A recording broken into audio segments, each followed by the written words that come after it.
Hello everyone, I am the storyteller and I am here to help you today. I know you use this video to fall asleep, so before that, like the video and subscribe to the channel. Now get comfortable and relax. The first scratch appeared on the old oak tree outside my cabin window. I dismissed it as the work of a bear or some other woodland creature. But as the marks multiplied, spreading to other trees like a disease, I realized something far more sinister was lurking in the woods. I'd come to the cabin to escape the chaos of city life, to find peace in the quiet solitude of nature. The real estate agent had assured me that the nearest neighbor was miles away, perfect for the isolation I craved. For the first few days, it was exactly what I needed. I'd wake up to birdsong, spend my mornings riding on the porch, and take long walks in the afternoon, basking in the serenity of the forest. It was during one of these walks that I first noticed the mark, a deep gash in the bark of a massive oak, too neat to be natural. I ran my fingers over it, feeling the freshness of the cut. A shiver ran down my spine, but I shook it off. Probably just some hiker marking the trail, I told myself. But the next day, there were more. 3 parallel lines on a birch tree near my cabin. I stood there, coffee mug in hand, staring at them for what felt like hours. They weren't there yesterday, I was sure of it. The cuts were precise, intentional. This was no animal. I called the local ranger station, describing the marks and asking if there had been any unusual activity reported in the area. The ranger on the other end of the line chuckled. Probably just some kids messing around. He said dismissively, "Nothing to worry about, ma'am." But I did worry. I couldn't shake the feeling that something was off. That night, I double-checked all the locks, making sure every window was secured before I went to bed. Sleep didn't come easy, every creak and groan of the old cabin making me jolt awake. The next morning, I found more marks. This time, they were on the trees lining the path to my car. 5 trees, each with 3 parallel scratches. My hands shook as I took photos with my phone, the morning dew soaking through my slippers. I spent the day researching, trying to find any logical explanation for what was happening. But every theory I came up with felt hollow, unable to explain the methodical nature of the marks or the speed at which they were appearing. As the sun began to set, casting long shadows through the trees, I heard it. A scraping sound like metal on wood, coming from just beyond the tree line. I froze, my heart pounding in my chest. The sound came again, closer this time. I ran to the cabin, slamming the door behind me and turning every lock. My breath came in short gasps as I peered out the window, trying to catch a glimpse of whatever was out there. But the forest was still, the only movement coming from the gentle sway of branches in the evening breeze. Sleep was out of the question. I sat in the living room, lights on, a kitchen knife clutched in my trembling hands. Every sound made me flinch, my eyes darting to the windows, expecting to see a face staring back at me. Dawn broke, and with it came a temporary sense of relief. I'd made it through the night. But as I stepped onto the porch, my relief turned to ice in my veins. Every tree I could see bore the same 3 parallel marks, dozens of them, creating a perimeter around my cabin. My phone was in my hand before I even realized I'd moved, my fingers shaking as I dialed 911. I babbled to the dispatcher, my words tumbling out in a panicked jumble. She assured me they'd send someone out to check, but I could hear the doubt in her voice. I paced the cabin, jumping at every sound, my eyes constantly drawn to the windows. The wait for help felt eternal. When a knock finally came at the door, I nearly screamed, "Ma'am, it's Deputy Collins. Can you open up?" I fumbled with the locks, relief flooding through me as I saw the officer's uniform. But as I began to explain, to show him the photos I'd taken, I saw the doubt creep into his eyes. "Look," he said, his tone gentle but dismissive. "I know it can get lonely out here. The mind can play tricks on you. Why don't you come into town for a bit? Clear your head." I wanted to scream, to make him understand that this was real, that I wasn't imagining things. But I saw the way he looked at me, like I was some hysterical city girl who couldn't handle the quiet of country life. In the end, I nodded, agreeing to follow him into town. As I packed an overnight bag, the deputy waited on the porch. I could hear him on his radio, his voice low. "Yeah, doesn't seem to be anything here. Probably just needs some company." I gritted my teeth, anger mixing with my fear. I knew what I'd seen. This wasn't in my head. The drive into town was tense, the deputy making small talk that I barely heard. My mind was back at the cabin, wondering what new marks I'd find when I returned.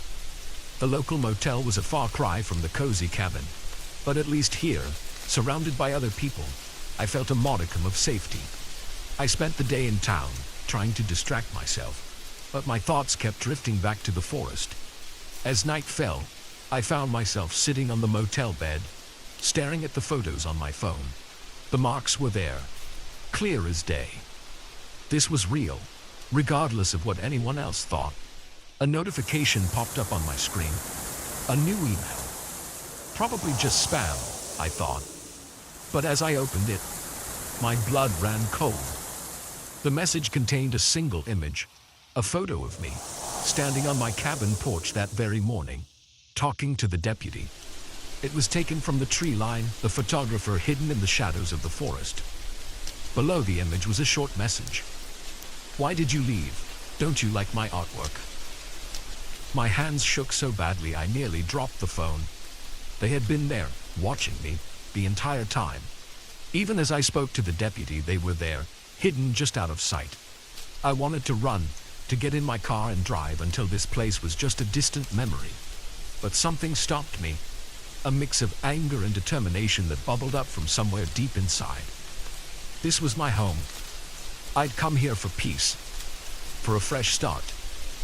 I wasn't about to let some twisted stalker chase me away. With shaking hands, I replied to the email. "Who are you? What do you want?" The response came almost immediately. "Come back to the cabin, all will be revealed." Every instinct screamed at me to ignore it, to call the police, to run as far as I could. But I knew that wouldn't end this. Whatever was happening, it would follow me. The only way out was through. I drove back to the cabin as dawn broke, the morning mist giving the forest an otherworldly quality. The marks on the trees seemed to glow in the early light, a trail of breadcrumbs leading me home. As I pulled up to the cabin, I saw a figure standing on the porch, tall, dressed in dark clothes, their face obscured by the shadows. My heart pounded as I stepped out of the car. My hand clutched around the small canister of pepper spray in my pocket. "Who are you?" I called out, my voice steadier than I felt. The figure stepped forward, into the light, and I gasped. It was a woman, probably in her 60s, white, with long gray hair and piercing blue eyes. She smiled, but it didn't reach her eyes. "Welcome back," she said, her voice raspy. "I've been waiting for you." "You've been leaving the marks?" I asked, still keeping my distance. She nodded, running her hand along one of the scratched trees. "Beautiful, aren't they? It's how we communicate, you know, the forest and I." I felt a chill run down my spine. This woman was clearly unwell, but that made her no less dangerous. Why are you doing this?" Her eyes snapped to mine, suddenly sharp and focused. "Because you don't belong here. This is my forest, my home. You're an invader, a parasite feeding off the peace of this place." She took a step towards me, and I instinctively backed away. "But don't worry," she continued, her voice softening. "I'm going to help you become part of it, part of the forest, just like I did." It was then that I noticed the scars on her arms. 3 parallel lines running from wrist to elbow.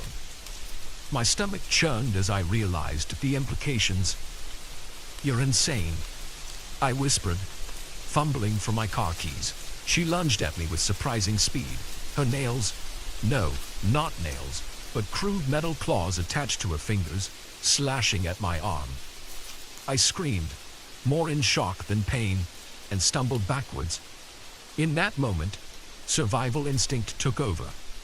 I sprayed the pepper spray directly in her face, causing her to howl in pain and fury.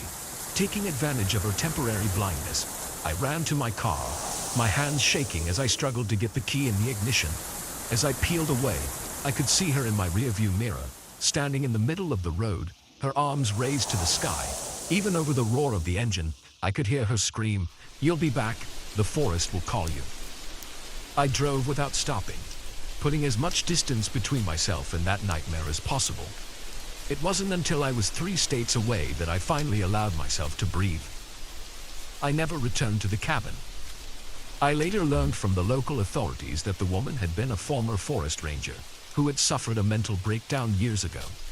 She'd been living in the woods ever since, believing herself to be some sort of forest spirit. Sometimes, on quiet nights, I still hear the scraping of metal on wood in my dreams. And sometimes, when the city feels too loud, too crowded, I feel a pull towards the quiet of the forest.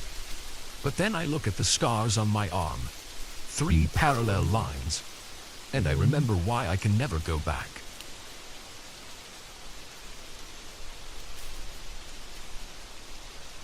The headlights of the oncoming truck momentarily blinded me as I squinted through the rain-streaked windshield. I'd been driving for hours, and the monotony of the highway was starting to wear on me. That's when I saw him, a lone figure standing on the side of the road. His thumb stuck out in the universal sign of a hitchhiker. I hesitated for a moment, my mother's warnings about strangers echoing in my head. But as the rain pounded harder and lightning illuminated his drenched form, I made a split-second decision that would change everything. I eased onto the shoulder, gravel crunching under my tires. The man jogged towards my car, hunched against the downpour. As he opened the passenger door, I got my first good look at him. He was younger than I expected, maybe in his mid-20s, with sharp cheekbones and eyes that seemed to glitter in the dim light of the car's interior. "Thanks," he said, shaking the rain from his hair like a dog. "I thought I was going to drown out there." I chuckled, trying to ease the tension I felt coiling in my stomach. "No problem. Where are you headed?" "Just up the road a ways," he replied vaguely, his eyes darting around the car. "Mind if I warm up a bit before I give you directions?" I nodded, turning up the heat. As we pulled back onto the highway, I could feel him watching me. It made the hairs on the back of my neck stand up. "I'm Jake," I said, hoping some conversation would calm my nerves. "Tom," he replied after a pause that was just a beat too long. We drove in silence for a while, the rhythmic swish of the wipers, the only sound. I kept glancing at Tom out of the corner of my eye. There was something off about him, but I couldn't put my finger on what it was. "So, what brings you out here in this weather?" I asked, trying to break the uncomfortable silence. Tom shifted in his seat. "Oh, just trying to get home." "Where's home?" Another pause. "Around." I frowned. His evasiveness was setting off alarm bells in my head. I decided to change the subject.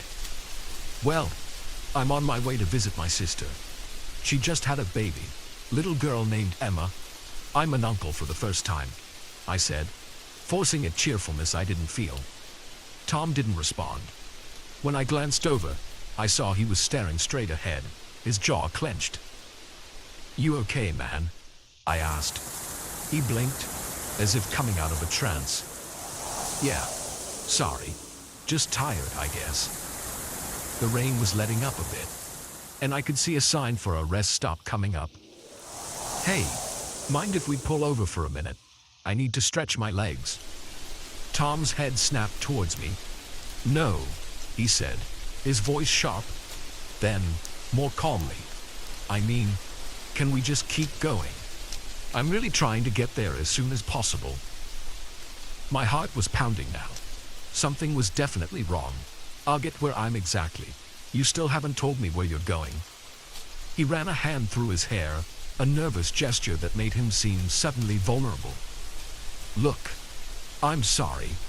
I'm in a bit of trouble, okay? I really need to get away from here." I gripped the steering wheel tighter.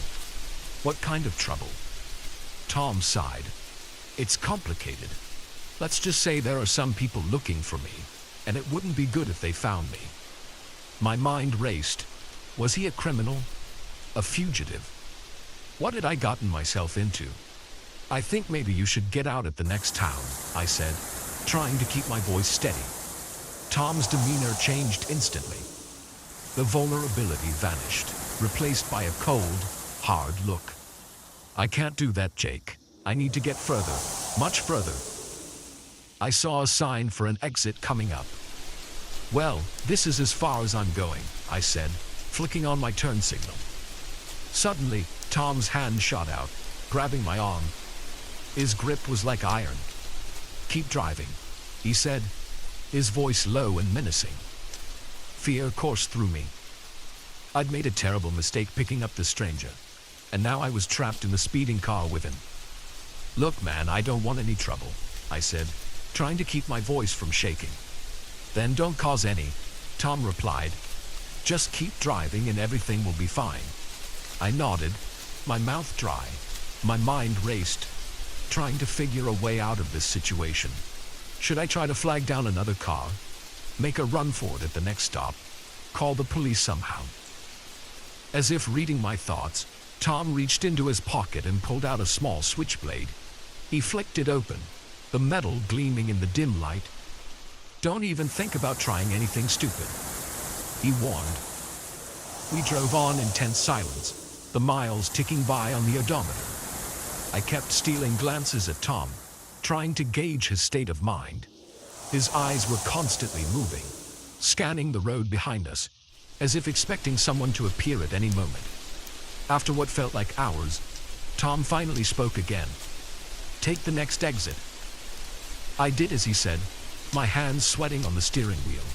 The exit led to a small, poorly lit road that wound through dense forest. "Where are we going?" I dared to ask. "Just drive," Tom snapped.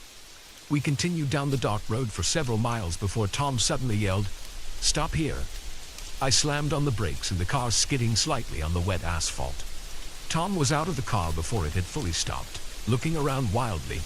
"Get out," he ordered. My heart sank. This was it. He was going to kill me and dump my body in these woods. With shaking hands, I unbuckled my seatbelt and stepped out of the car. The cold rain hit me like a slap to the face. Tom was pacing back and forth, muttering to himself. I considered making a run for it, but in the pitch darkness of the forest I knew I wouldn't get far. Suddenly, headlights appeared in the distance, coming down the road towards us. Tom cursed, grabbing me roughly by the arm and dragging me into the woods. "What's going on?" I gasped as we stumbled through the underbrush. "Shut up," Tom hissed, his grip tightening painfully on my arm. We crashed through the forest, branches whipping at our faces.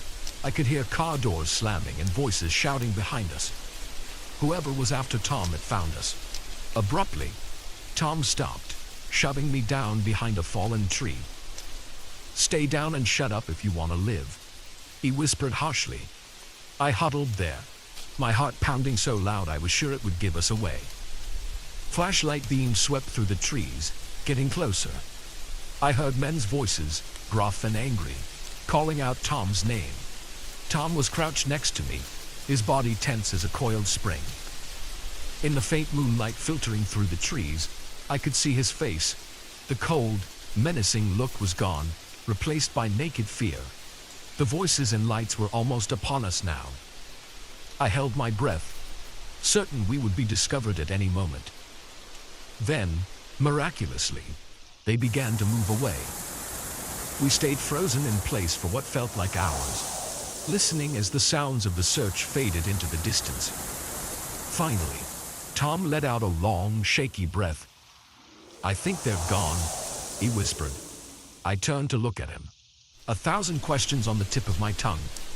But before I could speak, Tom's hand clamped over my mouth.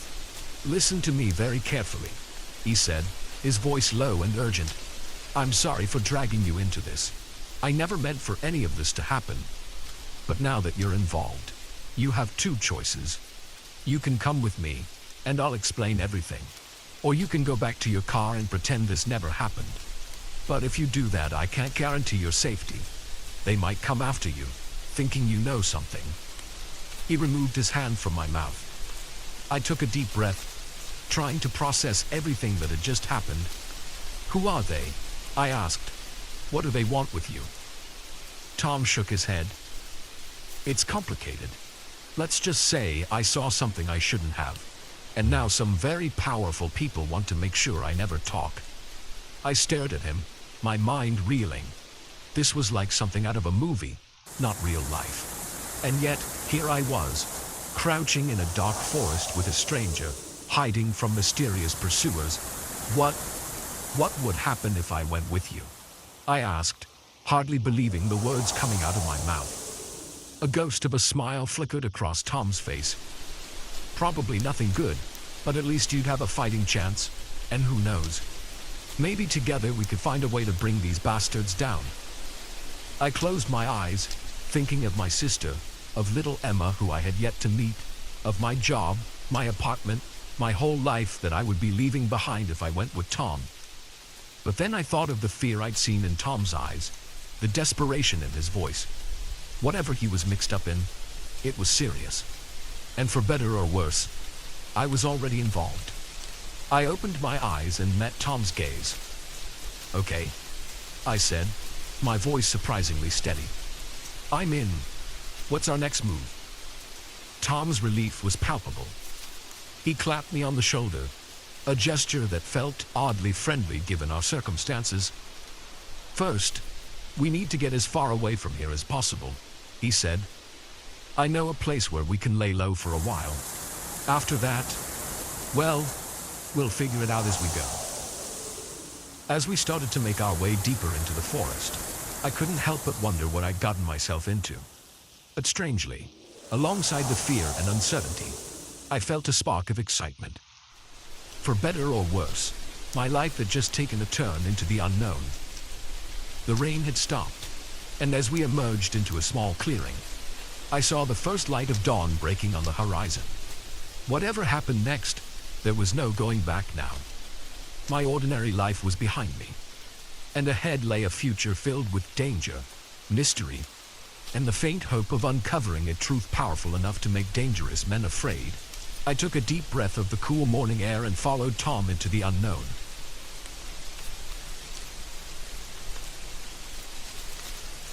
The moment I saw them, I knew our perfect family vacation was about to become a nightmare.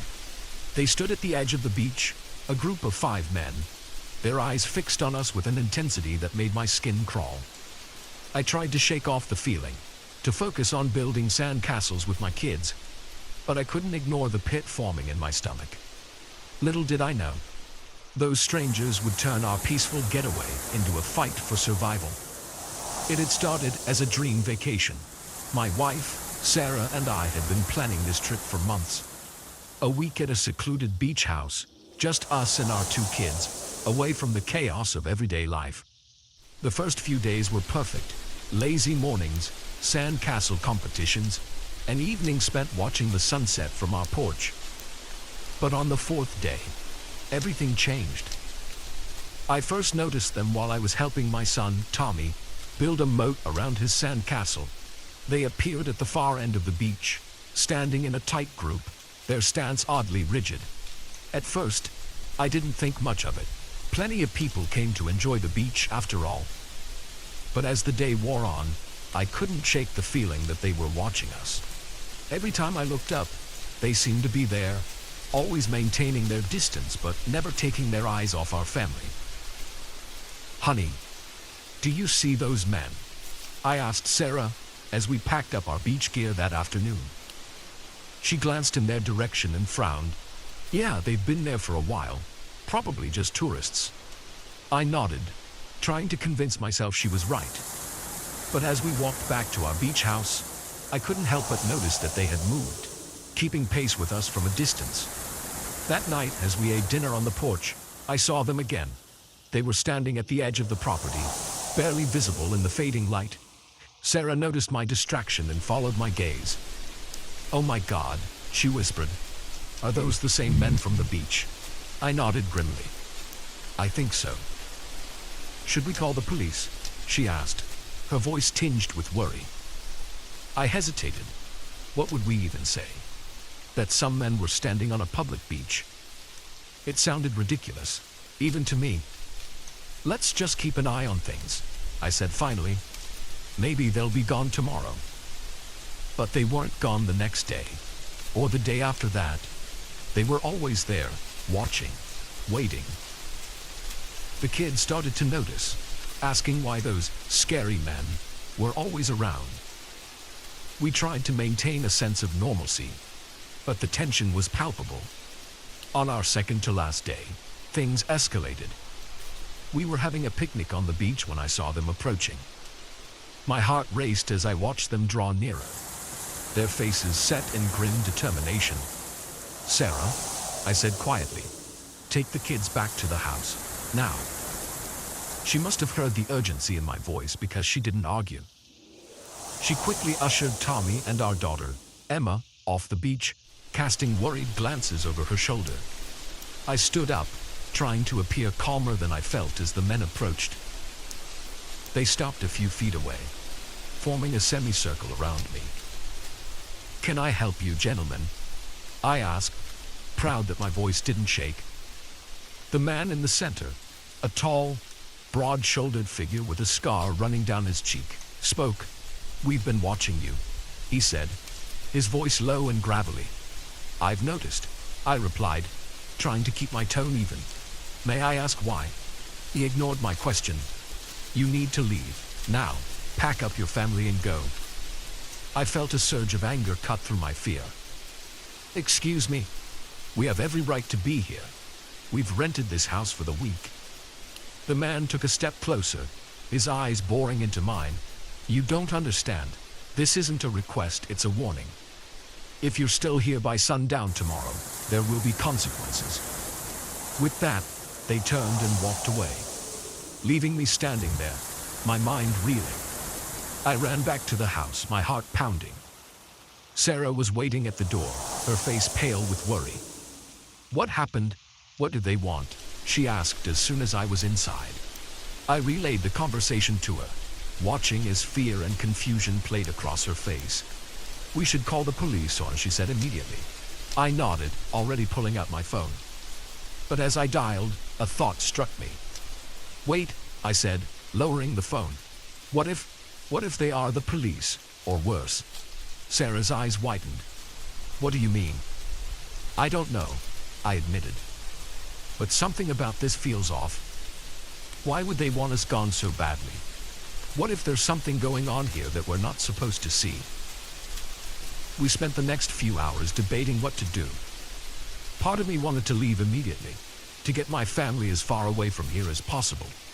But another part, the part that had always been too curious for my own good, wanted to know what was really going on.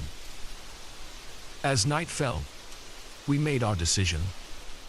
We would stay, but we would be prepared. We brought in everything from outside, locked all the doors and windows, and I dug out the old baseball bat I'd brought for beach games. We put the kids to bed early, telling them we'd be leaving first thing in the morning. Sarah and I took turns keeping watch, peering out the windows into the darkness, jumping at every sound.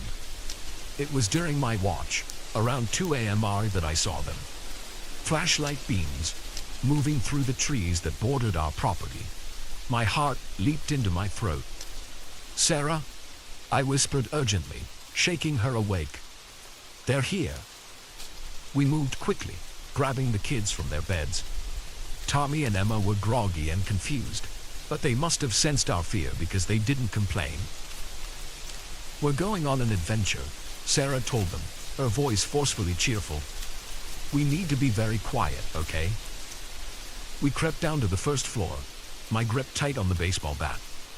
Through the windows, I could see the flashlight beams getting closer. They were surrounding the house. "The back door," I whispered to Sarah. "We'll make a run for the car." She nodded, clutching the kids close. I took a deep breath, then slowly, quietly, opened the back door. The night air was cool on my skin as we stepped outside. We had almost made it to the car when a shout rang out. "There they are!" Flashlight beams swung in our direction. I heard the sound of running feet. "Go!" I yelled, pushing Sarah and the kids toward the car. "Get in! Go!" Sarah fumbled with the keys, her hands shaking. I turned to face our pursuers, bat raised. The first man reached me, and I swung, connecting with a satisfying thud. He went down, but there were more behind him. I swung again and again, my arms aching, driven by pure adrenaline and the need to protect my family.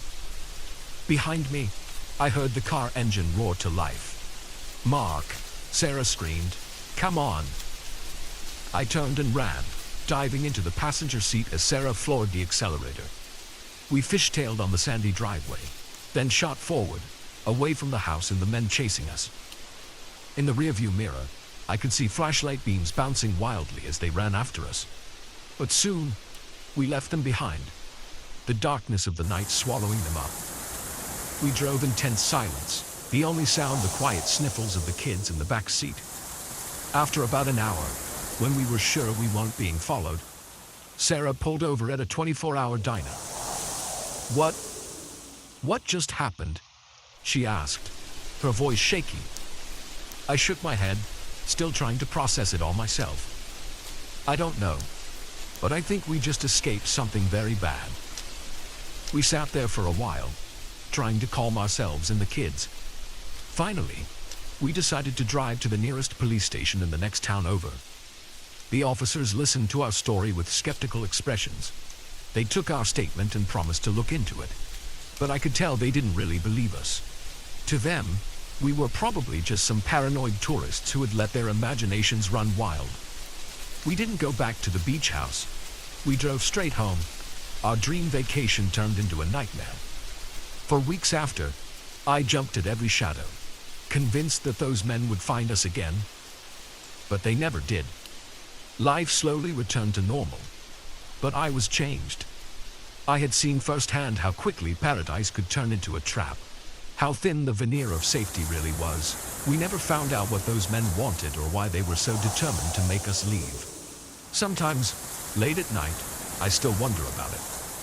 Were they criminals using the secluded beach for some nefarious purpose? Corrupt local officials protecting some dark secret? Or something even worse that I can't even imagine? I don't know if I'll ever have answers. But one thing's for certain. I'll never look at a peaceful beach the same way again. Because now I know that even in paradise, danger can be lurking just beyond the next wave. The first text arrived on a Tuesday afternoon. "Nice shoes. Red really brings out your eyes." I froze, my coffee mug halfway to my lips, as a chill ran down my spine. I was wearing red sneakers, and I was alone in my apartment. Someone was watching me, and I had no idea how. I'd always been careful about my privacy. Growing up in the digital age, I knew the importance of strong passwords and limited social media presence. But nothing could have prepared me for what was about to unfold. My name is Alex, and this is the story of how my life turned into a living nightmare. All because of a series of text messages from an unknown number. At first, I tried to rationalize it. Maybe it was a friend playing a prank, or a wrong number coupled with an incredibly lucky guess. I replied with a tentative, "Who is this?" but received no response. I shrugged it off and went about my day, pushing the unsettling message to the back of my mind. The next day, another text arrived. "The leftover pasta looks good. Shame about the mold in the back of the fridge, though." My blood ran cold. I had indeed been about to eat leftover pasta for lunch, and I knew for a fact that there was a container with mold hiding in the back of my refrigerator. This was no coincidence. I frantically searched my apartment, looking for hidden cameras or any sign of intrusion. Nothing seemed out of place, but the feeling of violation was overwhelming. I felt exposed, vulnerable in what should have been my safe space. The texts kept coming. each one more personal and unsettling than the last. You should really call your mom back. She left 3 voicemails. That book you're reading, the butler did it. You talk in your sleep. Did you know that? Last night you mentioned someone named Sarah. I changed my locks, covered all my windows, and even stayed with a friend for a few nights. But the messages followed me everywhere. It was as if this unknown person was always one step ahead, always watching, always listening. I went to the police, but they were frustratingly unhelpful. Without any concrete evidence of a threat, they said there wasn't much they could do. They suggested I change my phone number and be more careful about my online presence. It was advice I had already taken to no avail. Paranoia began to set in. I found myself constantly looking over my shoulder, jumping at every notification on my phone. I stopped going out unless absolutely necessary, and when I did, I felt eyes on me everywhere I went. My friends started to worry, but how could I explain what was happening without sounding completely insane? One night, after a particularly chilling message describing the contents of a private journal I kept hidden in my desk drawer, I snapped. I stormed out of my apartment, determined to catch whoever was tormenting me. I walked the streets of my neighborhood, scrutinizing every face, every parked car, looking for any sign of my stalker. As I rounded a corner, my phone buzzed. With shaking hands, I read the new message. It's cold out. You should go back inside before you catch a chill. I spun around, my heart pounding in my chest. The street was empty, but I could feel the weight of unseen eyes upon me. In that moment, I realized the true extent of my helplessness. This person, whoever they were, had complete control over my life. They knew everything about me, and I knew nothing about them. Defeated and terrified, I returned to my apartment. As I closed the door behind me, my phone buzzed again. Welcome home, Alex. I slumped to the floor, my back against the door, and let out a sob. How had my life come to this? I was a prisoner in my own home, constantly under surveillance by an unseen tormentor. The next few weeks were a blur of sleepless nights and anxiety-filled days. I tried everything I could think of to shake my stalker. I bought a new phone, changed my email addresses, even moved to a new apartment. But the messages always found me. New place looks nice. The view from the bedroom window is especially lovely. I like the haircut. The stylist did a good job hiding that cowlick.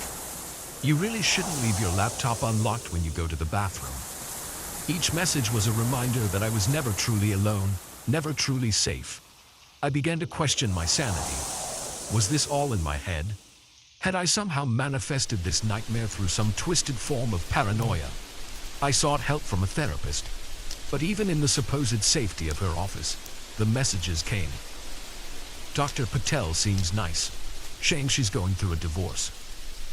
I couldn't even find solace in professional help. My life had become a waking nightmare, and I was powerless to stop it. It was a month into this ordeal when things took an even darker turn. The message that came that day chilled me to my core. I think it's time we met in person, don't you? My hands trembled as I read and reread the message. The thought of coming face to face with my tormentor filled me with dread, but a small part of me felt relief. At least then I would know who was behind this, could put a face to the nameless, faceless entity that had taken over my life. Where? I typed back, surprised at my own boldness. The response came almost immediately. The coffee shop on 5th and Main. 3 p.m. tomorrow. Come alone. I spent that night in a state of panic, alternating between planning what I would say and considering whether I should just pack a bag and run. But deep down, I knew there was no running from this. Wherever I went, they would find me. The next day, I arrived at the coffee shop half an hour early, my nerves frayed to the breaking point. I chose a seat with my back to the wall, giving me a clear view of the entire cafe. As the minutes ticked by, I scrutinized every person who walked through the door, wondering if each one could be my stalker. At exactly 3 p.m., my phone buzzed. I'm here. Red jacket, by the window. I looked up, my heart pounding, and saw a woman in a red jacket sitting alone by the window. She was middle-aged, with graying hair and kind eyes that crinkled at the corners when she smiled at me. She looked utterly ordinary, not at all like the monster I had built up in my mind. With shaking legs, I stood and made my way over to her table. As I sat down across from her, she spoke, her voice warm and motherly. "Hello, Alex. It's nice to finally meet you in person." I stared at her, 1,000 questions racing through my mind. When I finally found my voice, it came out as a hoarse whisper. "Why? Why are you doing this to me?" She sighed, a look of sadness crossing her face. "Oh, Alex, I never meant to scare you. I was just trying to protect you." "Protect me?" I echoed, incredulous. "By stalking me? By invading every aspect of my private life?" She reached across the table as if to take my hand, but I flinched away. She withdrew, looking hurt. "I know it must seem that way to you," she said softly, "but you have to understand. After what happened to Sarah, I couldn't bear the thought of losing you too." At the mention of Sarah's name, my world tilted on its axis. Sarah was my sister. She had died in a car accident 5 years ago, long before the stalking had begun. How did this woman know about her? As if reading my thoughts, the woman continued. "Sarah was my daughter too, Alex. Your father never told you about me, did he? About the affair, about the other family he kept secret all those years?" My mind reeled. This couldn't be happening. This woman couldn't be. "I'm your mother, Alex. Your real mother. And after I lost Sarah, I swore I would do everything in my power to keep you safe. Even if that meant watching your every move, knowing your every secret." The cafe around us faded away, as the implications of her words sank in. My entire life had been a lie. The woman I had called Mom all these years wasn't my real mother. And the woman sitting across from me, the one who had turned my life into a living hell for the past month, was... "I know this is a lot to take in," she said, her eyes pleading. "But please, try to understand. Everything I did out of love." I stood up abruptly, my chair scraping loudly against the floor. People turned to stare, but I barely noticed. My world had narrowed to this moment, this revelation that had shattered everything I thought I knew about myself. I need some time," I managed to choke out before turning and fleeing the cafe. As I burst out onto the street, gulping in the cool air, my phone buzzed one last time. With trembling hands, I read the message. "I'll be here when you're ready to talk. I love you, my son." I turned off my phone and started walking. No destination in mind. My life had been irrevocably changed, and I had no idea where to go from here. But one thing was certain. I would never look at a text message the same way again.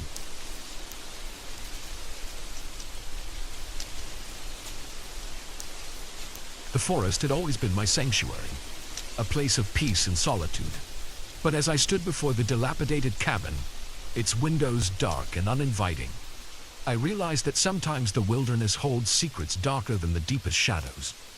I never imagined that my routine hike would lead me into the heart of a nightmare, one that would challenge everything I thought I knew about the quiet woods I called my second home. My name is Jack, and I've been an avid hiker for as long as I can remember. The trails near my hometown were like old friends, each bend and vista familiar and comforting. But that day, I decided to push myself further, to explore a new path that wound deeper into the forest than I'd ever ventured before. The morning started like any other.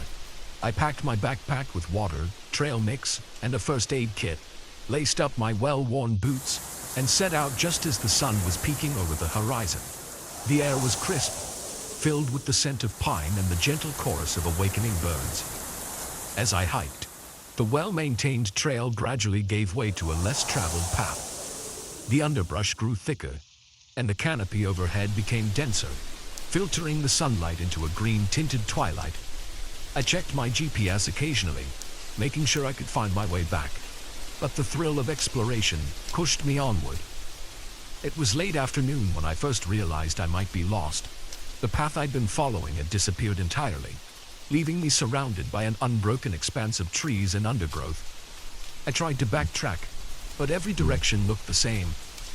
As panic began to set in, I forced myself to stay calm, remembering my survival training. That's when I saw it. A break in the trees ahead. Hoping it might be a clearing where I could get my bearings, I pushed through the brush. Instead, I found myself standing at the edge of a small glade, and in its center stood the cabin. At first, I felt relief. A cabin meant people, or at least shelter. But as I approached, that relief turned to unease. The cabin looked abandoned, its wood weathered and gray, the small porch sagging dangerously. One of the windows was broken, the glass jagged like teeth in a crooked mouth. I hesitated at the bottom of the porch steps. Every instinct told me to turn back, to take my chances with the forest rather than enter this foreboding structure. But the sun was setting, and I knew that being lost in the woods at night was a death sentence. Gathering my courage, I climbed the creaking steps and approached the door. It swung open at my touch, the rusted hinges protesting loudly.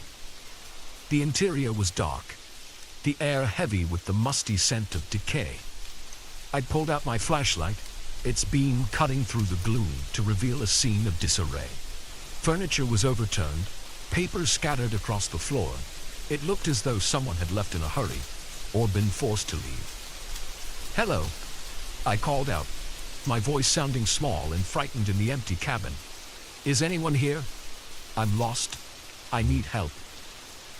Only silence answered me. I stepped further inside, my flashlight beam dancing across the walls. That's when I saw the first photograph. It was pinned to the wall, faded and yellow with age.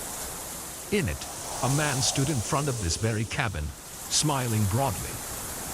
But something about his smile seemed off. Too wide, too forced.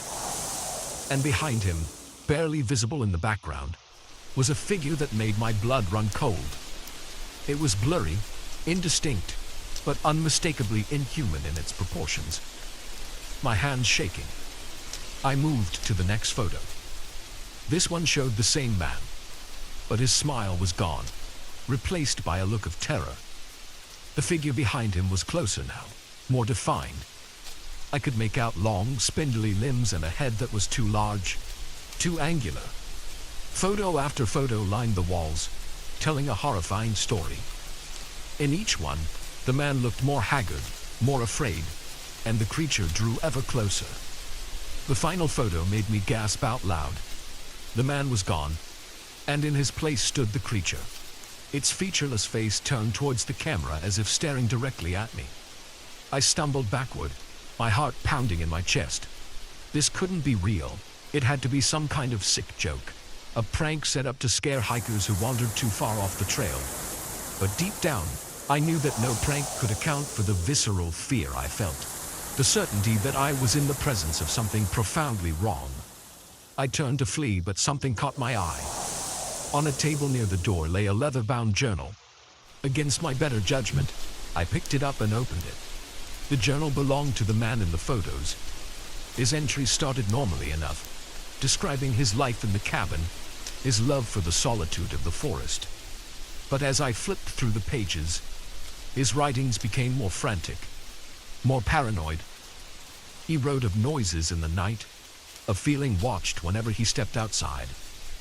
He described catching glimpses of something moving just at the edge of his vision, something that disappeared whenever he turned to look directly at it.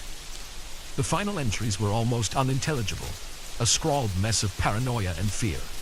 The last page simply read, "It's here." The words pressed so hard into the paper that they had nearly torn through. A noise from outside made me jump, the journal falling from my hands. I swung my flashlight towards the window, certain I would see that inhuman face peering in at me. But there was nothing there, just the encroaching darkness of night. I knew I couldn't stay in the cabin. Whatever had happened here, whatever had taken the man in the photos, it might still be out there. But the forest at night was just as dangerous. I was trapped, with no good options. In the end, Survival instinct won out. I decided to barricade myself in the cabin for the night and try to find my way back in the morning. I pushed what furniture I could in front of the door and windows, creating a flimsy barrier between myself and whatever might be lurking in the darkness. As I worked, I couldn't shake the feeling of being watched. Every creak of the cabin's old bones, every rustle of wind through the trees outside, sent a shiver down my spine. I kept expecting to turn around and find that creature standing behind me, its featureless face inches from my own. The night was the longest of my life. I sat in a corner of the cabin, my flashlight and a makeshift weapon, a broken table leg, clutched in my hands. I didn't dare close my eyes, certain that if I did, I would open them to find myself face to face with the thing from the photographs. As the first light of dawn began to filter through the cracks in the barricaded windows, I finally allowed myself to relax slightly.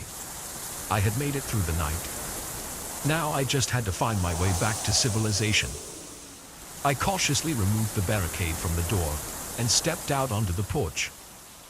The forest was quiet, peaceful in the early morning light. It was hard to believe that just hours ago, I had been gripped by such paralyzing fear. But as I descended the porch steps, something caught my eye. There, in the soft earth in front of the cabin, was a single footprint. It was huge, easily twice the size of my own foot, and its shape was all wrong. Too long, the toes splayed out at unnatural angles. My breath caught in my throat. It hadn't been my imagination. The thing was real, and it had been here, right outside the cabin while I huddled inside. I ran. I didn't care about finding the trail, didn't care about anything except putting as much distance between myself and that cabin as possible. I crashed through the underbrush, branches whipping at my face, roots threatening to trip me with every step. I don't know how long I ran, or in what direction. All I know is that eventually, I burst out of the tree line and onto a road. A startled driver swerved to avoid me, then pulled over to ask if I was okay. I babbled my story to him, about being lost, about the cabin and the photos and the footprint. He looked at me like I was crazy but was kind enough to drive me to the nearest town. I went straight to the police station, but of course they didn't believe me. They put my experience down to dehydration and exhaustion, a bad case of spending a night alone in the woods. Maybe they're right, maybe it was all in my head. A hallucination brought on by fear and isolation. But sometimes, when I close my eyes, I still see that creature's featureless face. And I know that I'll never set foot in those woods again. The forest had always been my sanctuary. Now it's the setting of my nightmares, a place where something ancient and malevolent lurks just out of sight, waiting for unwary hikers to wander off the trail and into its domain. And every time I see a missing hiker poster, I can't help but wonder, did they stumble upon that cabin too? And if so, what became of them in the deep, dark heart of the forest?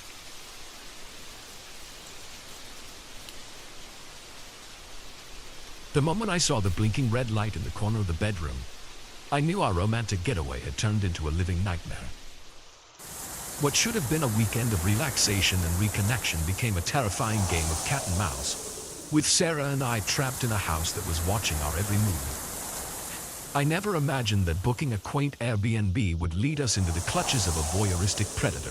But as I was about to discover, sometimes the most dangerous threats are the ones you invite in yourself. It all started innocently enough. Sarah and I had been together for 5 years, and like many couples, we'd fallen into a routine. Work, Netflix, sleep, repeat. We needed a change of scenery, a chance to rekindle the spark that had brought us together in the first place. So when I stumbled across a listing for a charming cottage in the woods, just a 2-hour drive from our apartment in the city, it seemed perfect. The photos showed a cozy interior with a fireplace, a clawfoot tub big enough for 2, and a wraparound porch overlooking a serene lake. The host, a woman named Claire, had nothing but 5-star reviews praising her hospitality and attention to detail. We booked it without hesitation, eagerly counting down the days until our escape. The drive up was pleasant, the tension of the work week melting away as we wound through increasingly rural roads. We arrived just as the sun was setting, casting a golden glow over the little white cottage. It was even more picturesque in person, like something out of a fairy tale. Claire met us at the door, a petite woman in her 50s with a warm smile and kind eyes. She gave us a quick tour, pointing out the amenities and some local attractions we might enjoy. Before leaving, she pressed a bottle of wine into my hands. "A welcome gift," she said with a wink. "Enjoy your stay." As soon as the door closed behind her, Sarah turned to me with a mischievous grin. "Race you to the bedroom," she said, already kicking off her shoes. I laughed, feeling lighter than I had in months, and chased after her. The bedroom was just as charming as the rest of the cottage, with a plush king-size bed and large windows overlooking the lake. Sarah flopped onto the bed, sighing contentedly. "This is perfect," she murmured, pulling me down next to her. We spent that first evening exploring the cottage and its surroundings, marveling at the peace and quiet so different from our noisy city apartment. We cooked dinner together in the well-equipped kitchen, then settled on the porch with Claire's wine to watch the stars come out. It wasn't until we were getting ready for bed that I noticed it. A tiny red light, blinking steadily in the corner of the bedroom ceiling. At first I thought it might be a smoke detector, but it was too small, and in the wrong place. "Sarah," I said slowly, "do you see that?" She followed my gaze, her brow furrowing. "Is that a camera?"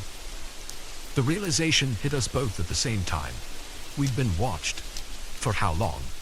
Had it captured our intimate moments earlier? The thought made my skin crawl.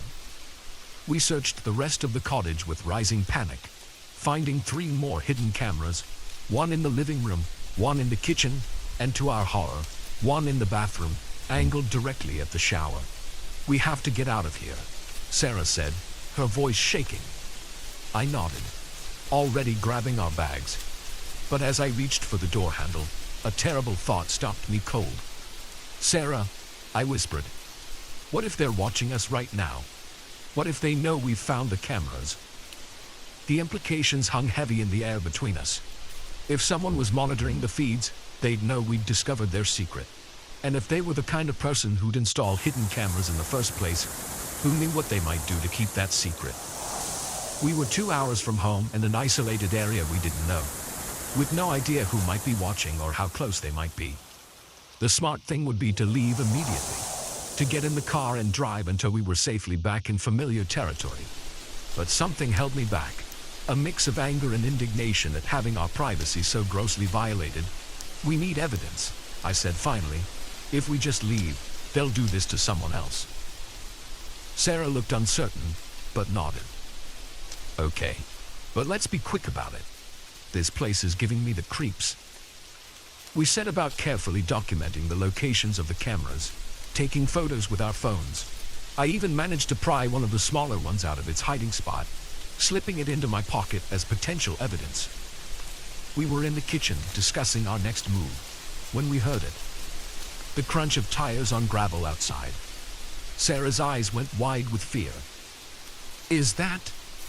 I peered out the window, my heart sinking. Claire's car was pulling up the drive. "Quick," I hissed. "Act natural.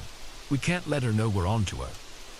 We scrambled to look casual, Sarah picking up a book while I pretended to rummage in the fridge. The knock on the door still made us both jump. I opened it, plastering what I hoped was a convincing smile on my face. "Claire." What a surprise. "Is everything okay?"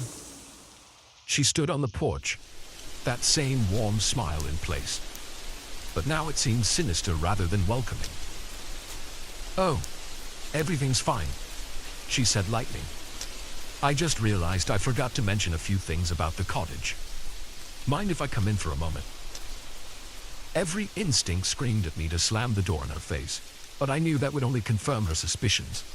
So I stepped aside, letting her enter. Claire's eyes darted around the room, and I could almost see her counting the cameras, making sure they were all still in place. Her gaze lingered on the spot in the corner where I'd removed one, and I saw a flicker of something, anger, concern, cross her face. "So," she said, turning back to us with that unsettling smile. "Are you enjoying your stay?" Sarah, bless her, managed a convincing nod. "Oh yes, it's lovely. So peaceful out here." Claire beamed. "I'm so glad to hear that. You know, I always worry about my guest and safety, being so isolated out here.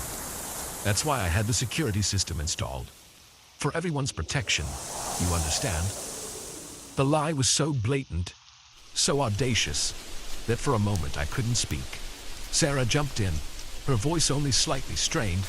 "Oh, we hadn't noticed any security system." "Well, that's the point, isn't it?" Claire said with a little laugh. "It wouldn't be much use if it were obvious. But don't you worry, you're perfectly safe here. I make sure of that." The implication was clear. She knew we knew, and she was letting us know that she knew we knew. It was a dizzying game of bluffs and double bluffs, with our safety hanging in the balance.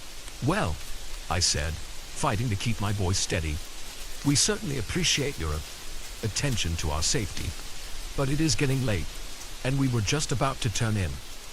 Claire's eyes narrowed almost imperceptibly. "Of course," she said smoothly. "I'll let you get your rest. Sleep well."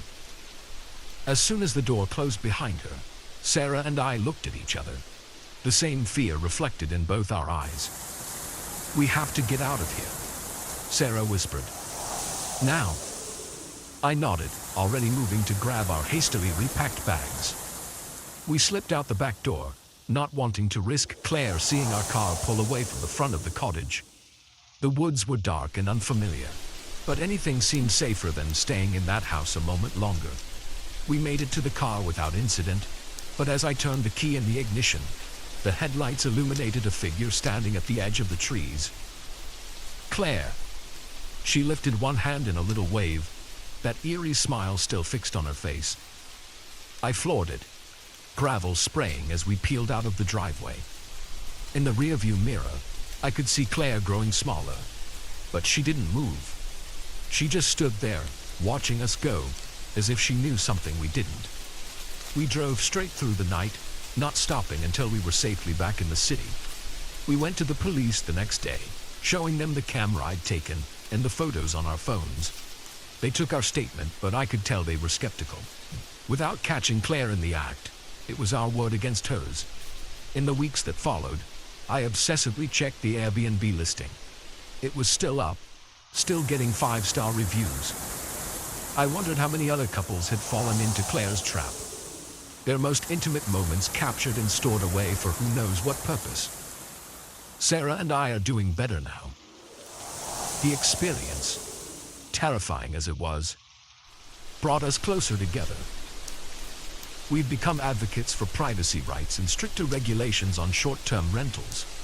But I'd be lying if I said it didn't change us. We're more cautious now, more aware of the hidden dangers that can lurk in seemingly innocent places. And sometimes, late at night, I still find myself scanning the corners of our bedroom, searching for that blinking red light.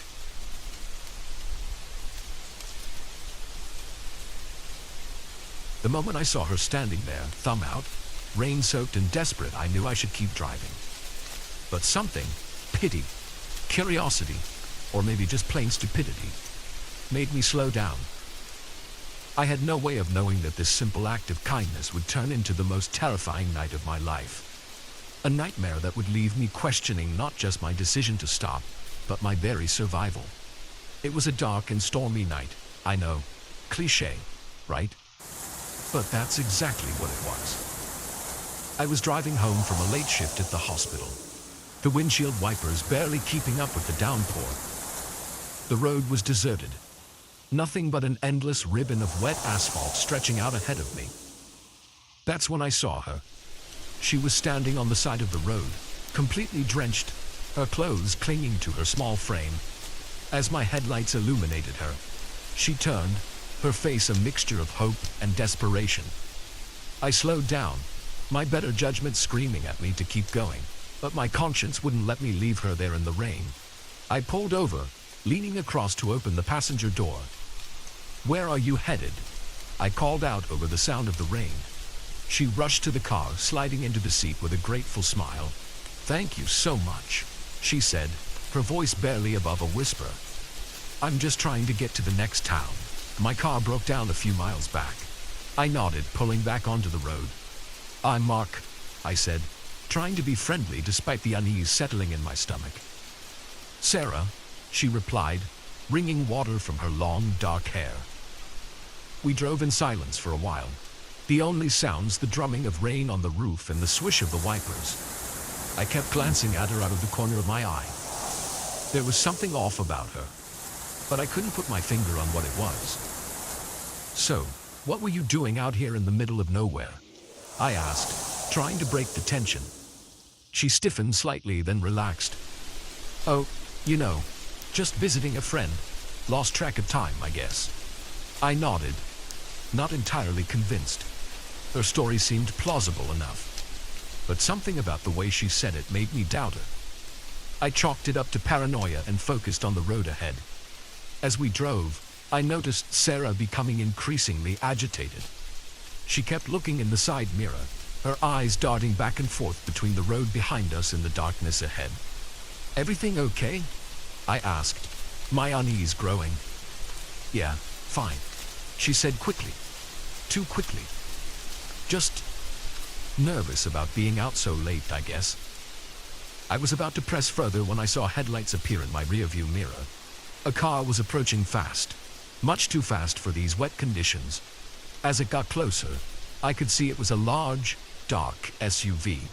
Sarah saw it too. She sank lower in her seat, her breathing becoming rapid and shallow. Can you go a little faster?" she asked, her voice trembling.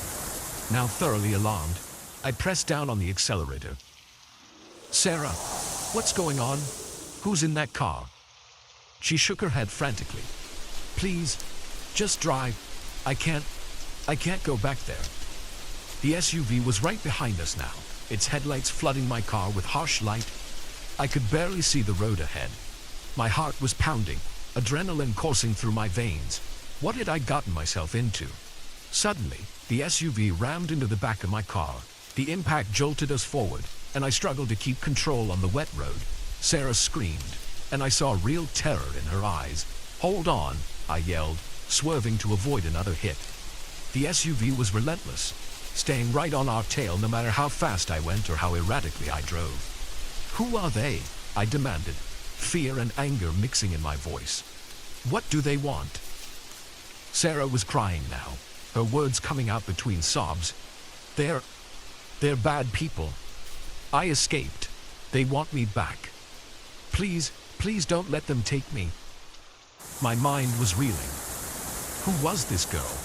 What kind of trouble was she in? And more importantly, what kind of trouble had I just driven into? I saw a turnoff ahead, a narrow road leading into the woods. Without thinking, I yanked the wheel, sending us careening down the dark path. The SUV followed, but the narrower road gave me an advantage.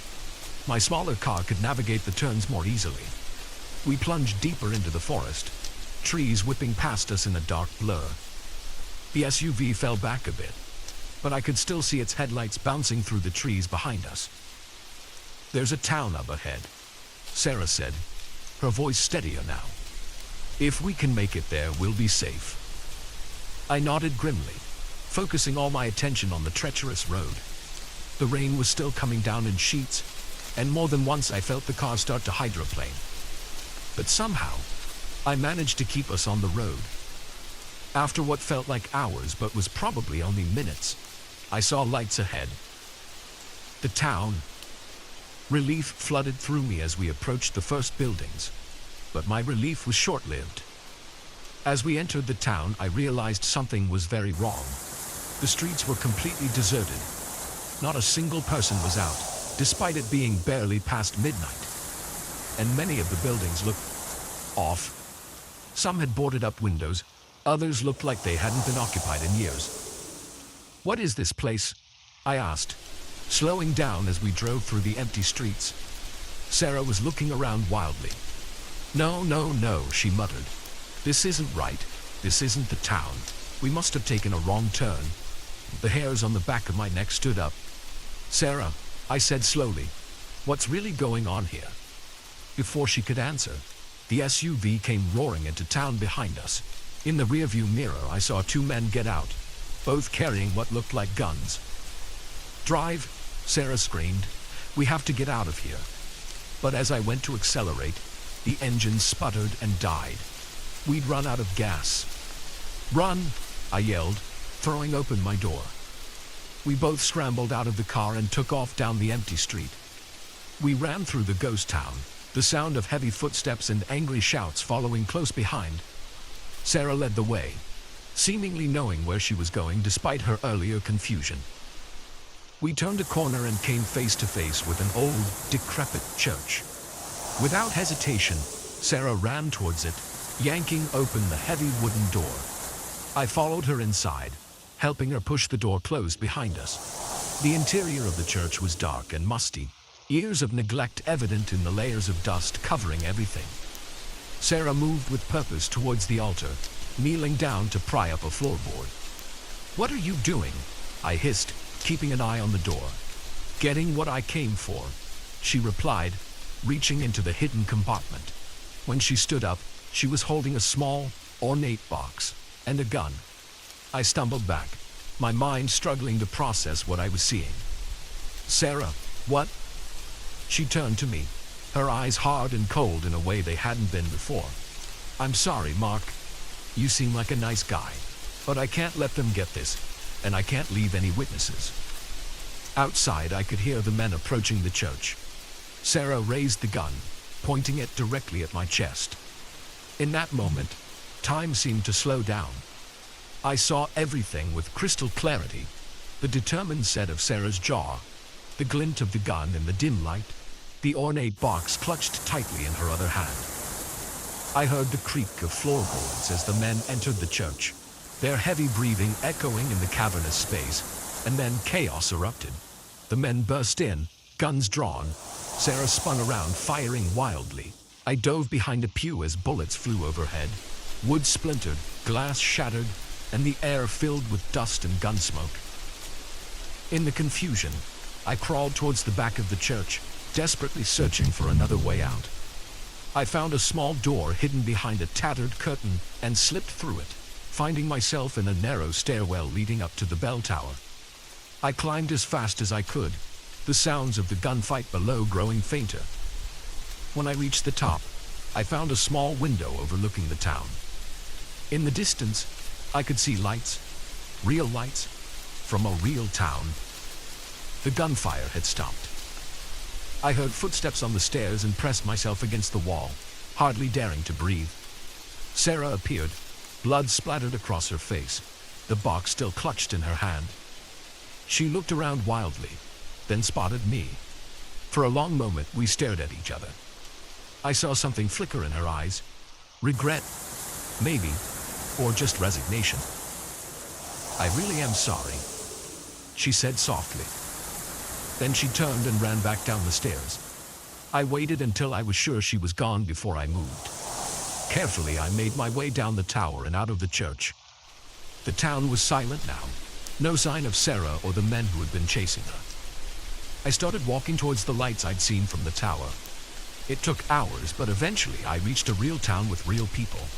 I went to the police and told them everything, but I don't think they believed me. How could they? It sounded insane even to my own ears. I never saw Sarah again. Never found out what was in that box or who she really was.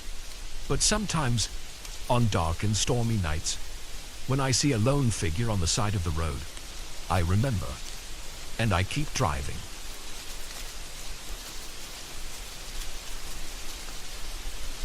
The soft glow of my laptop screen was the only light in the vast, empty library. The clock on the wall ticked past midnight, each second echoing in the cavernous silence. I should have left hours ago, but my thesis deadline loomed, and I was determined to finish this chapter. That's when I heard it, a whisper, so faint I thought I'd imagined it. But as the sound grew louder, I realized with growing horror that I wasn't alone in the stacks. And whatever was in there with me wasn't human. My name is Emma, and I'm a graduate student in medieval history.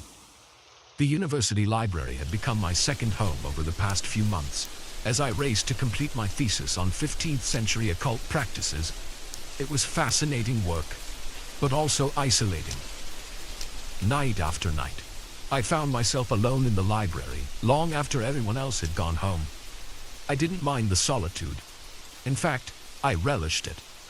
The quiet allowed me to focus, to lose myself in the dusty tomes and ancient manuscripts that were the lifeblood of my research. The night security guard, Bob, would do his rounds every few hours. But otherwise, I was left undisturbed. That night had started like any other. I'd settled into my usual spot in the far corner of the 3rd floor, surrounded by stacks of books and my notes. The hours slipped by unnoticed as I pored over accounts of long-forgotten rituals and mysterious artifacts. It was just after midnight when I first noticed something was off. A chill ran down my spine, and I had the distinct feeling of being watched. I looked up from my laptop, peering into the dimly lit stacks. Nothing seemed out of place, but the silence suddenly felt oppressive, heavy with anticipation. I shook off the feeling, chiding myself for letting the spooky subject matter get to me. I turned back to my work, but I couldn't shake the unease that had settled over me. That's when I heard it, a whisper, so soft I almost missed it. I froze, straining my ears. There it was again, a little louder this time. It sounded like someone muttering in a language I didn't recognize. "Hello," I called out, my voice sounding small and frightened in the vast space. "Is someone there?" The whispering stopped abruptly. The silence that followed was deafening. I stood up slowly, my chair scraping loudly against the floor. My heart was pounding so hard I could hear the blood rushing in my ears. I took a tentative step towards the stacks, then another. The whispers started again, more urgent now. They seemed to be coming from deeper in the library, drawing me in. Part of me knew I should run, should get out of there and call for help. But curiosity, that fatal flaw of every academic, pushed me forward. What if this was related to my research? What if I was on the brink of a discovery? I moved deeper into the stacks, the shelves looming over me like silent sentinels. The whispering grew louder, more distinct. It sounded like Latin, but distorted, as if the speaker's mouth wasn't quite the right shape for human speech. A book fell from a shelf just ahead of me, landing with a heavy thud that echoed through the library. I jumped, my heart racing. As I approached the fallen book, I saw it had opened to a page covered in strange symbols. They seemed to writhe on the page, making my eyes water as I tried to focus on them. Suddenly, the temperature dropped.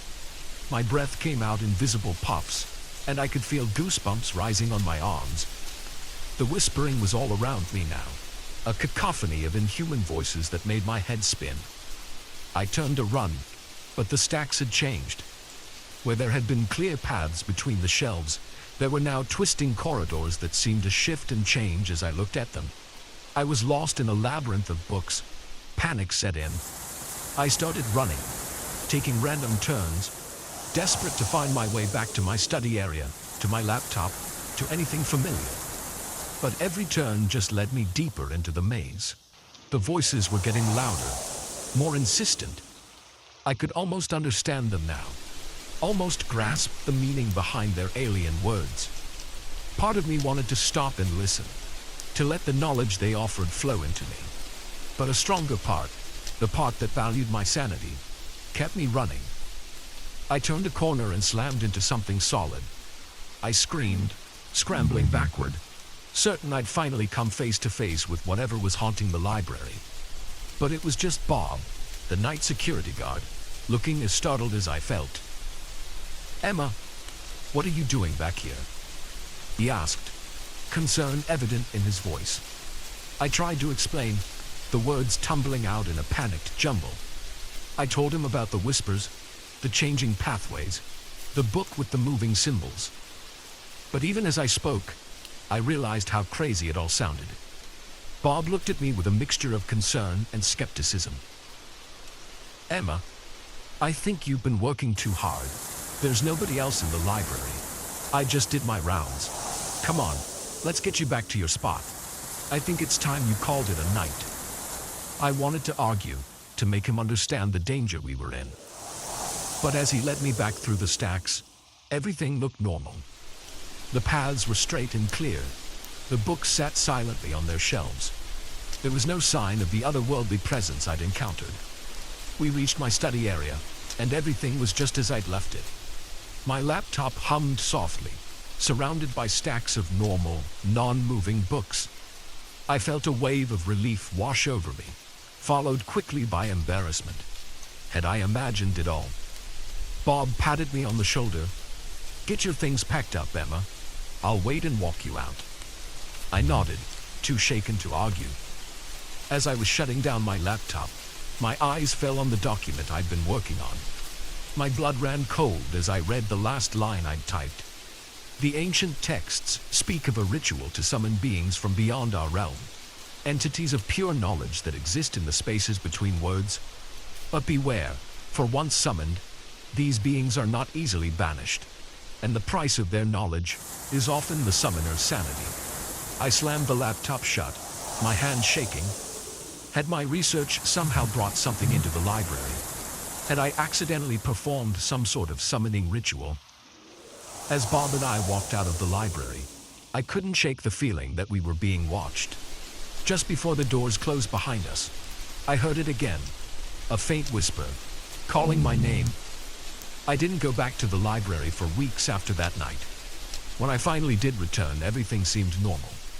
But sometimes, when I'm alone in the stacks late at night, I swear I can hear whispers just at the edge of my hearing. And the books, sometimes I think they move when I'm not looking directly at them. I finished my thesis, but I changed my focus. The occult practices I'd been studying suddenly seemed too dangerous, too real. I told myself it was just stress. Just my imagination running wild after too many late nights and too much caffeine. But deep down, I know the truth. Something happened in that library that night. Something that can't be explained by rational thought. And sometimes, in my dreams, I find myself back in that twisting labyrinth of books, the whispers growing louder, promising knowledge beyond my wildest dreams if I just stop running and listen. I wake from these dreams in a cold sweat, relieved to find myself in my own bed. But there's always a moment, just as I'm drifting back to sleep, when I swear I can hear a faint whisper, calling my name from the shadows. I've learned to ignore it. I've learned to pretend that night never happened. But I know, deep in my bones, that something is waiting in the library, waiting and watching. And someday it will call again. And I'm terrified that next time I might answer.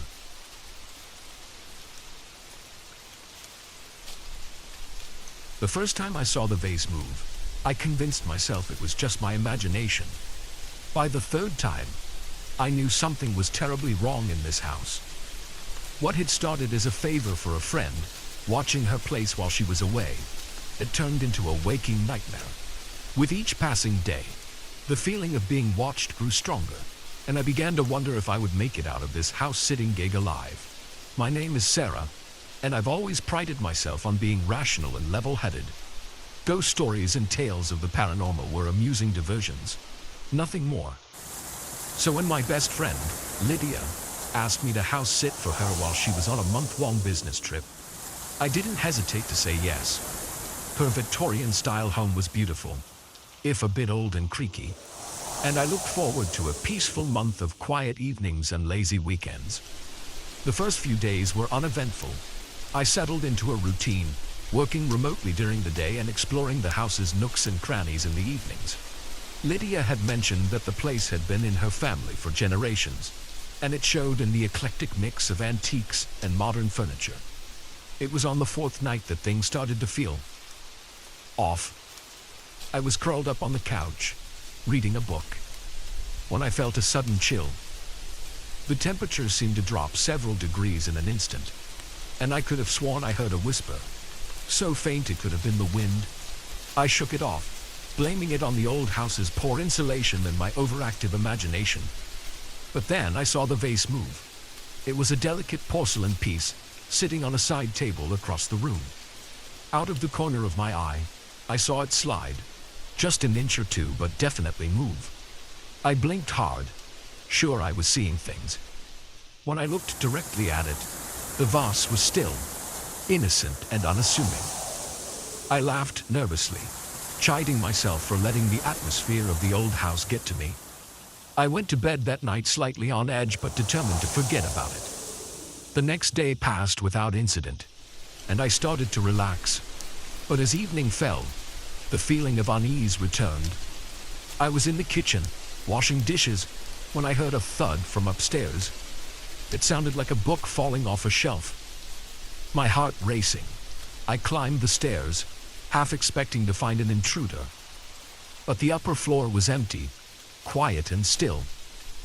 I checked each room carefully, finding nothing out of place. As I turned to head back downstairs, movement caught my eye. The vase, the same one from the night before, was now on a hallway table. I could have sworn it had been downstairs. "Get a grip, Sarah," I muttered to myself. "You're losing it." But deep down, I knew something wasn't right. The house felt different, as if it was holding its breath, waiting. That night, I had trouble sleeping. Every creak and groan of the old house made me start. I tossed and turned, finally falling into a fitful sleep just before dawn. I woke to find all the kitchen cabinets open, standing in the doorway, staring at the scene before me. I felt a wave of cold fear wash over me. There was no way I had left them like this. No way.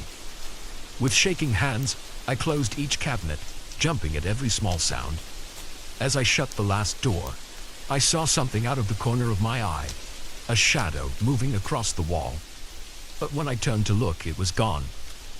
I called Lydia that day, trying to keep my voice calm as I asked if there was anything unusual about the house I should know about. She laughed, telling me the place was old and full of quirks, but nothing to worry about. I wanted to believe her, but the knot in my stomach told me otherwise. As the days passed, the incidents escalated. Objects would move when I wasn't looking directly at them. I'd hear footsteps upstairs when I was downstairs, and vice versa. Once, I woke in the middle of the night to find all the lights in the house on, though I distinctly remembered turning them off before bed. I started to dread sundown. Night was when the house truly came alive. Shadows seemed to move of their own accord, and more than once I caught glimpses of figures in mirrors or reflective surfaces, only to find nothing there when I turned around. One night, about 2 weeks into my stay, I woke to the sound of music. It was faint, like it was coming from far away, but I recognized it as an old waltz. Heart pounding, I crept downstairs, following the sound to the living room. The sight that greeted me there still haunts my dreams. The furniture had been pushed to the sides of the room, creating a large open space in the center. And there, in that space, objects were moving. The vase that had started it all was spinning slowly in midair.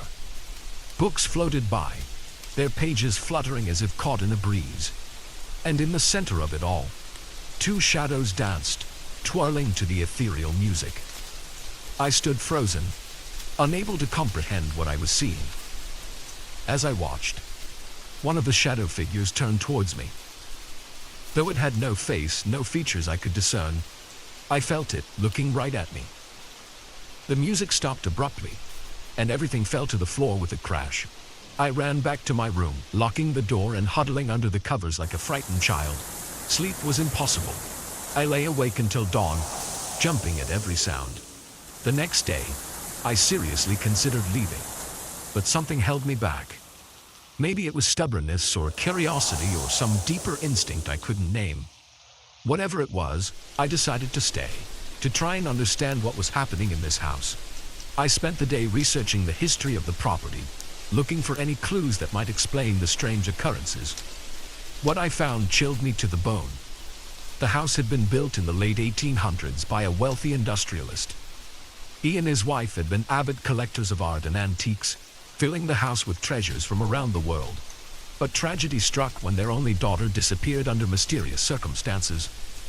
The couple died soon after, and the house passed through several owners before ending up in Lydia's family. As I read about the missing girl, I couldn't shake the feeling that she was connected to what I was experiencing. Was her spirit still here, trapped in the house? Were her parents, ghosts, the shadows I had seen dancing? That night, driven by a mix of fear and determination, I decided to confront whatever was in the house. I sat in the living room, the same spot where I had seen the ghostly dance, and spoke aloud. "I know you're here," I said, my voice shaking slightly. "I'm not leaving, and I'm not afraid. Please, show yourself." For a long moment, nothing happened. Then, slowly, the temperature in the room began to drop. The vase, that damn vase, slid across the table towards me. And in the mirror above the fireplace, I saw a face forming. It was the face of a young girl, maybe 12 or 13 years old. She looked sad, lost, and incredibly lonely, and as I watched, unable to look away, her lips moved. Though no sound came out, I could read the words she was forming. "Help me." In that moment, my fear melted away, replaced by an overwhelming sense of pity and determination. This wasn't a malevolent spirit trying to scare me away. It was a lost soul, trapped and alone for over a century. Over the next week, I threw myself into researching how to help a trapped spirit move on. I read every book on the paranormal I could find, consulted with mediums, most of whom I'm sure thought I was crazy, and even tried to piece together what might have happened to the girl all those years ago. The ghostly activity continued, but it felt different now. Less frightening, more sad. Objects would move, but gently, almost hesitantly. The music I heard was softer, mournful, and sometimes, late at night, I would hear what sounded like a child crying. On my last night in the house, I felt ready. I had set up candles in a circle in the living room, burning sage and reciting the words I had carefully memorized. As I spoke, the air grew heavy with an almost electric charge. The candles flickered, and in their dancing light, I saw her. The girl from the mirror stood before me, translucent and shimmering. She smiled, a look of pure relief on her face.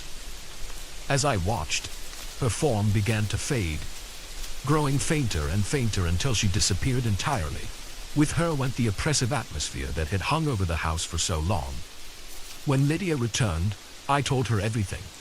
To my surprise, she believed me without question. It turned out that every member of her family who had lived in the house had experienced something strange, but never to the extent that I had. I moved out the next day, but the experience changed me profoundly. I no longer scoff at ghost stories or dismiss tales of the paranormal. I know now that there are things in this world that defy rational explanation, things that exist in the spaces between what we know and what we fear. And sometimes, when I'm alone at night, I could swear I hear the faint strains of an old waltz, drifting on the wind. A reminder that not all hauntings are malevolent, and that sometimes the thing a spirit needs most is simply to be acknowledged, to be heard, to be helped. But I still can't look at vases without shuddering.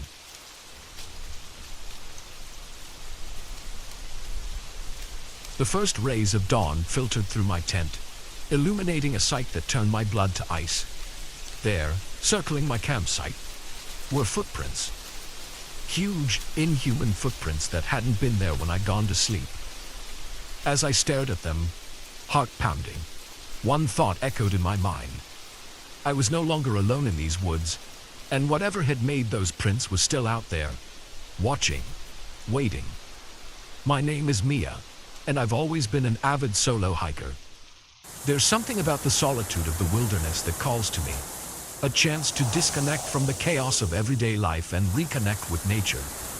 So when I planned a week-long trek through the remote backcountry of the Pacific Northwest, I thought I was in for the adventure of a lifetime. I had no idea how right I was, but for all the wrong reasons. The first few days of my hike were everything I'd hoped for. The scenery was breathtaking. Towering evergreens, crystal-clear streams, and glimpses of snow-capped mountains in the distance. I set a good pace, covering more ground than I'd initially planned. By the third night, I was deep in the wilderness, farther from civilization than I'd ever been. That night, as I sat by my small campfire, I had the strangest feeling of being watched. I chalked it up to the natural wariness that comes from being alone in the wild, but I couldn't shake the sensation of eyes on me. I went to sleep uneasy, my dreams filled with shadowy figures darting between trees, and then I woke to those footprints. They were massive, easily twice the size of my own boot prints, with long, claw-like toes that dug deep into the soft earth. They formed a perfect circle around my tent as if whatever had made them had been pacing all night, watching me sleep. I broke camp in record time, my hands shaking as I packed up my gear. Every snapping twig, every rustle of leaves made me jump. I kept scanning the tree line, expecting to see some monstrous creature emerge at any moment. As I hiked that day, I noticed more signs that something was amiss. Claw marks on trees, too high up to have been made by a bear. Tufts of coarse dark hair caught on branches, and always, that feeling of being watched. I tried to rationalize it. Maybe it was just an unusually large bear. Or perhaps I was letting my imagination run wild, seeing threats where there were none. But deep down, I knew. Whatever was out there, it wasn't anything I'd encountered before. As night fell, I found myself dreading the thought of making camp. The idea of being vulnerable, asleep in my tent while that thing prowled around me, was terrifying. But I had no choice. The forest was too dense, too dark to safely navigate at night. I chose a small clearing, setting up my tent with my back to a large boulder. It wasn't much protection, but it made me feel a little safer. I skipped the campfire, not wanting to draw attention to myself. As I huddled in my sleeping bag, every sound from the forest seemed amplified. The hoot of an owl made me flinch. The wind through the trees sounded like whispers, like something calling my name. Sleep, when it came, was fitful and filled with nightmares. I dreamed of being chased through an endless forest by a shadowy beast, its hot breath on the back of my neck. I woke with a start, my heart racing. The pre-dawn light was just starting to filter through the trees, and that's when I heard it, a low, rumbling growl that seemed to come from everywhere and nowhere at once. I lay perfectly still, barely daring to breathe. The growl came again, closer this time. Then, a heavy footstep. Another. Whatever it was circling my tent, just like the night before. In that moment, I knew I had to run. It was risky, possibly suicidal, but staying put felt like certain death. I counted to 3 in my head, then burst out of my tent, not even bothering with the zipper. I just ripped through the fabric and ran. I caught a glimpse of something massive and dark, heard a roar that shook me to my core, but I didn't look back. I just ran, crashing through underbrush, leaping over fallen logs, my pack bouncing painfully against my back. I could hear it behind me, gaining ground with each passing second. Trees whipped past me in a blur. My lungs burned, my legs ached, but terror kept me going. I had no idea where I was running to, no plan beyond away. And then, miraculously, I broke through the tree line and found myself on the edge of a cliff. Below, a river rushed by, the water white with rapids. It was a long drop, probably fatal, but in that moment, it looked like salvation. I could hear the creature crashing through the underbrush behind me. It was now or never. I took a deep breath, sent up a silent prayer, and jumped. The fall seemed to last forever. The roar of the wind was replaced by the rush of water, and then I was submerged, the icy current pulling me under. I fought my way to the surface, gasping for air, and let the river carry me away. I don't know how long I was in the water. It felt like hours, but was probably only minutes. Eventually, I managed to grab onto a low-hanging branch and pull myself onto the shore. I lay there, coughing and shivering, certain that at any moment, that creature would emerge from the forest and finish what it had started. But it never came. As the sun rose higher in the sky, warming my soaked clothes, I began to feel a glimmer of hope. Maybe I had escaped. Maybe it was over. It took me 2 days to find my way back to civilization. 2 days of jumping at every sound, of scanning every shadow for signs of pursuit. When I finally stumbled into a small town, I must have looked half mad, covered in cuts and bruises, my clothes torn and muddy. The local sheriff listened to my story with a mix of skepticism and concern. He'd heard tales of something strange in those woods before, he said, but nothing had ever been proven. Search parties found my abandoned campsite, the tent ripped to shreds, but no sign of the creature I'd described. In the weeks that followed, I tried to put the experience behind me. I told myself it had been a bear or a mountain lion, my fear turning it into something more monstrous in my mind. But deep down, I knew the truth. What I had encountered in those woods was something unknown, something that shouldn't exist. I don't go hiking alone anymore. The wilderness that once called to me now fills me with dread. But sometimes, late at night, I find myself looking out my window at the distant tree line. And I wonder if it's out there still, waiting, watching. And I know that somewhere in the deepest, darkest part of the forest, something is looking back. The experience changed me profoundly. I'm more cautious now, more aware of the thin line between the world we know and the mysteries that lurk just out of sight. I've become somewhat of an amateur cryptozoologist, researching similar encounters, trying to make sense of what happened to me. Most people don't believe my story. They smile politely and change the subject, or outright tell me I must have imagined it. But occasionally, I'll meet someone who listens with a different kind of attention, someone who's seen something they can't explain. And in those moments, I feel a little less alone. I still have nightmares about those footprints in the dawnlight, about the creature crashing through the forest behind me. But I've come to realize that the encounter, terrifying as it was, gave me a glimpse of something beyond the ordinary. It opened my eyes to the possibility that our world is stranger and more wonderful than we can imagine. So while I may never set foot in those woods again, a part of me is grateful for the experience. It taught me that there are still mysteries in this world, still unknowns waiting to be discovered. And sometimes, if we're brave enough, or foolish enough, to venture into the wilderness, we might just encounter something that changes everything we thought we knew about the world around us. But if you ever find yourself alone in the woods, and you feel that prickle on the back of your neck that tells you you're being watched, remember my story, and run. Run as fast and as far as you can, because you never know what might be lurking just beyond the tree line, waiting to make you its prey.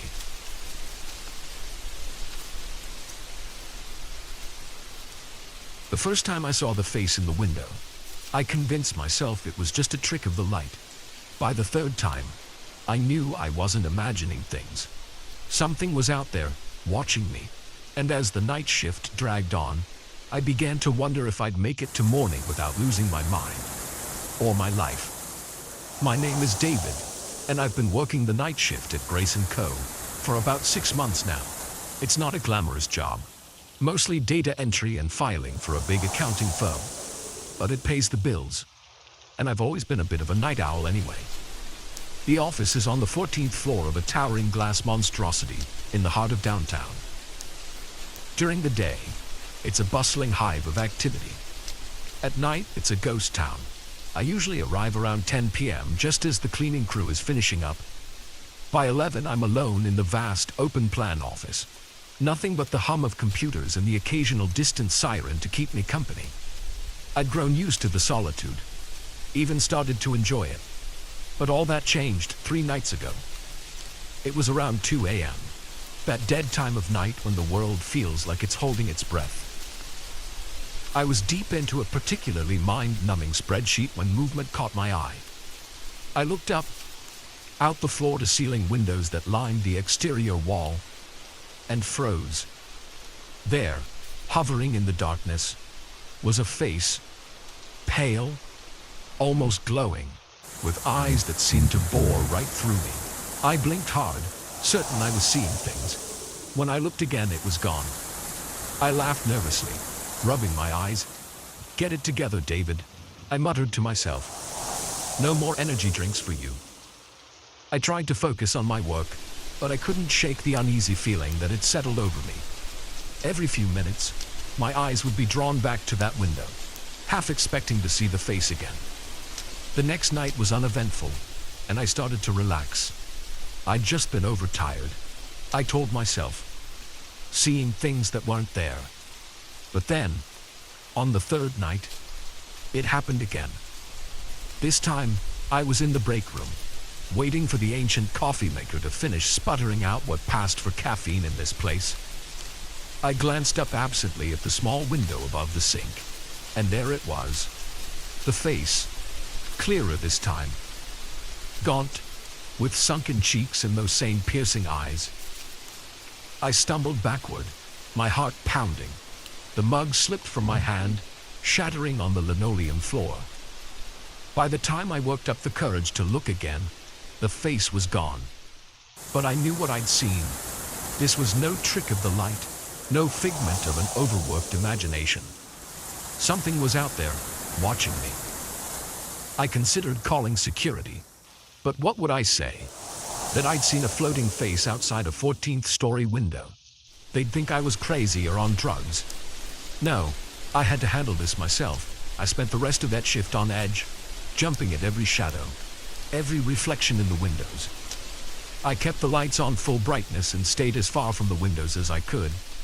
When dawn finally broke, I practically ran out of the building. I debated calling in sick for my next shift, but I needed the money, and some stubborn part of me refused to be chased away by what might just be an overactive imagination. So, the following night, I returned to the office. Everything seemed normal at first. I settled into my usual routine, trying to ignore the prickle of unease at the back of my neck. But as the night wore on, strange things began to happen. Files I could have sworn I'd put away would be on my desk when I returned from the bathroom. My coffee mug would be in a different spot than where I'd left it.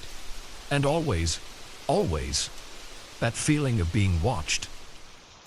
Around 1 a.m., I heard a sound that made my blood run cold. Tapping, coming from the window. Slow, deliberate, like bony fingers drumming on glass. I turned slowly, my heart in my throat. The face was there, pressed against the window, more solid and real than ever before. Its mouth was moving, but I couldn't hear what it was saying. I didn't want to hear. I scrambled out of my chair, knocking it over in my haste. I ran for the elevator, jabbing the button frantically. As the door slid closed, I caught a glimpse of something moving in the reflection of the polished metal. A figure, tall and impossibly thin, gliding across the office floor towards me. The elevator seemed to take an eternity to reach the ground floor. When the doors finally opened, I burst out into the lobby, startling the night security guard. "Whoa there," he said, rising from his desk. "Everything okay, Mr. Walker?" I must have looked a sight, pale, sweating, wild-eyed. I opened my mouth to explain, but how could I? How could I describe what I'd seen without sounding completely insane? I'm not feeling well. I managed to stammer out, "I think I need to go home." The guard looked concerned. "Want me to call you a cab?" I shook my head. "No, thanks, I'll walk. I need the fresh air." As I hurried out into the night, I could feel the guard's eyes on me, but his gaze was nothing compared to the one I'd felt up in the office. I called in sick the next day, and the day after that, I couldn't face going back there, couldn't bear the thought of seeing that face again. But I knew I couldn't avoid it forever. I needed this job. So on the third night, I returned. I'd armed myself with every possible explanation I could think of: stress, lack of sleep, bad coffee. I was determined to face whatever happened with a clear, rational mind. The first few hours passed uneventfully. No moving objects, no tapping on windows. I started to relax, to think that maybe it had all been in my head after all. And then the lights went out. One moment, the office was brightly lit. The next, I was plunged into darkness. The emergency lights flickered on, casting an eerie blue glow over everything. I reached for my phone, ready to call security, when I heard it. A whisper, right behind me. "David." I spun around, my heart racing. There, in the dim light, stood a figure. Tall, emaciated, with skin so pale it seemed to glow. It was the face from the window, but now I could see all of it. And it was so much worse than I'd imagined. Its limbs were too long, too jointed.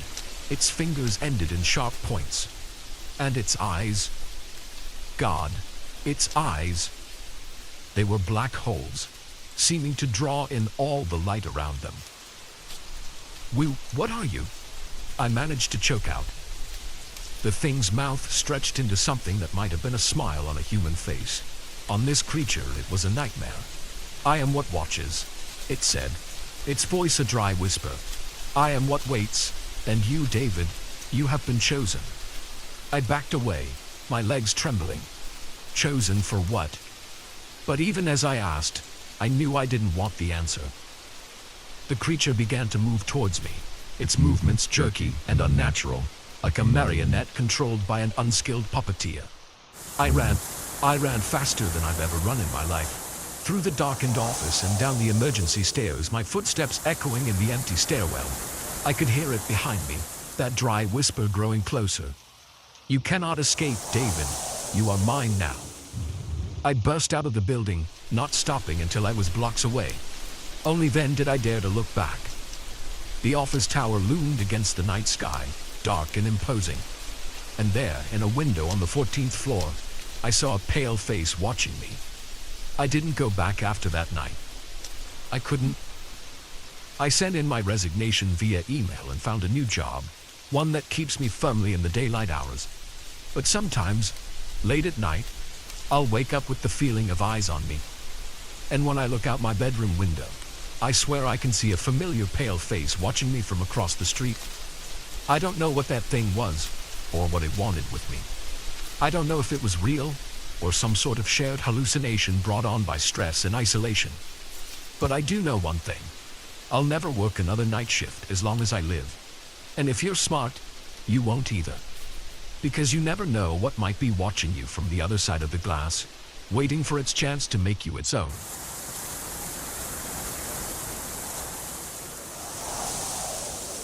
The moment I pushed open that hidden door, I knew our lives would never be the same. The musty air that rushed out carried with it the stench of secrets long buried. And as my flashlight beam cut through the darkness, illuminating the horrors within, I realized we had stumbled into something far more sinister than a simple home renovation project. Little did I know, uncovering this hidden room would plunge my family into a nightmare that blurred the lines between past and present, between the living and the dead. My name is Emily, and 6 months ago, my husband Mark and I bought what we thought was our dream home. A sprawling Victorian in a quiet suburb, complete with gabled roofs, intricate woodwork, and a price that seemed too good to be true. We should have known better. The first few weeks were a whirlwind of unpacking, painting, and settling in. Our kids, Ethan and Lily, ages 10 and 8, were thrilled to have so much space to explore. Mark and I were just happy to have finally found a place we could call our own. It was during one of our renovation projects that we found it. We were tearing out an old built-in bookcase in the study, planning to replace it with something more modern. As Mark pulled away the last of the shelving, his crowbar caught on something. We heard a click, and suddenly, a section of the wall swung inward. We stood there, dumbfounded, staring at the dark opening that had appeared. Mark shone his flashlight into the space, revealing a small room, no bigger than a walk-in closet. "Holy shit," he whispered. "Em, are you seeing this?" I nodded, unable to speak. The beam of the flashlight swept across the room, illuminating dusty shelves lined with jars, old books, and what looked like medical equipment. But it was what stood in the center of the room that made my blood run cold. A chair, old and wooden, with leather straps attached to the arms and legs. Next to it, A small table held an array of rusted instruments that I didn't want to imagine the purpose of. "Mark," I said, my voice shaking. "What is this place?" He shook his head, his face pale in the dim light. "I don't know, but I think we should call someone. The police, one maybe." I agreed, but as we turned to leave, something caught my eye. A glint of metal in the far corner of the room. Despite every instinct screaming at me to run, I found myself drawn towards it. It was a locket, old and tarnished, half buried in the dust on the floor. With trembling fingers, I picked it up and clicked it open. Inside was a faded photograph of a young woman, her eyes seeming to stare right through me. On the other side, an inscription, "Elizabeth, 1887. May God have mercy on your soul." A chill ran down my spine. I pocketed the locket, not quite sure why, and hurried out of the room after Mark. The police came, of course. They took photos, asked questions, and eventually told us that while disturbing, there was no evidence of any recent criminal activity. The room was sealed off as a potential historical site, and we were left to try and resume our normal lives. But things were far from normal. Strange occurrences began to plague our home. Objects would move on their own. We'd hear footsteps in empty rooms, whispers in the walls. Ethan started having night terrors, screaming about a bad lady who watched him while he slept. I became obsessed with researching the history of our house. I discovered that it had once belonged to a Dr. Thomas Blackwood, a respected physician in the late 1800s. But there were whispers of darker practices, of patients who went into his care and never came out. And then there was Elizabeth. I found her story buried in old newspaper archives. Elizabeth Blackwood, the doctor's wife, committed to an asylum in 1887 for hysteria and delusions. She died there a year later, under mysterious circumstances. As the days passed, the activity in the house intensified. Doors would slam shut on their own. We'd find scratches on the walls, always in sets of 3. The locket I'd found would be in different places each morning, no matter where I left it the night before. Mark wanted to leave, to sell the house and forget we'd ever seen that room. But something kept me there, a need to understand, to uncover the truth behind what had happened in our home all those years ago. It all came to a head one night, about a month after we'd discovered the hidden room. I woke to the sound of Lily screaming. I ran to her room, my heart pounding, to find her standing in the corner, her eyes wide with terror. "The bad lady," she whimpered. "She tried to take me." As I moved to comfort her, I felt a sudden drop in temperature. The air grew thick, heavy with a presence I couldn't see but could undeniably feel. And then, in the mirror above Lily's dresser, I saw her. Elizabeth Blackwood, just as she looked in the locket photograph, but twisted, wrong. Her eyes were black pits, her mouth opened in a silent scream. As I watched, frozen in horror, she reached out, her hand seeming to push through the surface of the mirror. I snatched Lily up and ran, slamming the bedroom door behind us. I could hear something scratching at the wood, a low moan that raised the hair on the back of my neck. Mark appeared in the hallway, Ethan close behind him. "We're leaving," he said, his voice leaving no room for argument.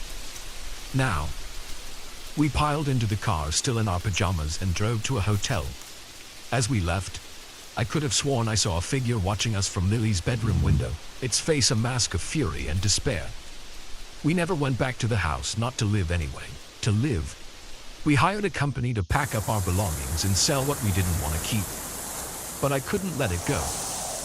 The mystery of what had happened in that house, to Elizabeth and who knows how many others, haunted me. I threw myself into research, spending hours in libraries and historical societies. Slowly, a picture began to emerge. Dr. Blackwood had indeed been conducting experiments, trying to cure mental illness through barbaric means. Elizabeth had discovered what he was doing and threatened to expose him. So he had her committed, using his influence to keep her locked away until she died. But death, it seemed, was not the end for Elizabeth. Her spirit remained bound to the house and the horrors that had occurred there. Was she trying to warn us, to seek justice, or had the trauma of what was done to her twisted her into something malevolent? I'll never know for sure. We sold the house, disclosure laws forcing us to reveal what we'd found. Surprisingly, it sold quickly, to a paranormal research team eager to study the phenomena we'd experienced. We moved across the country, trying to put as much distance between us and that house as possible. The kids seem to have bounced back, their resilience astounding me. Mark is more cautious now, less trusting of things that seem too good to be true. As for me, I'm changed in ways I'm still trying to understand. I find myself drawn to old houses, wondering what secrets they might hold. I've become something of an amateur historian, specializing in the dark corners of 19th century medicine. And sometimes, late at night, I take out the locket I kept despite Mark's objections.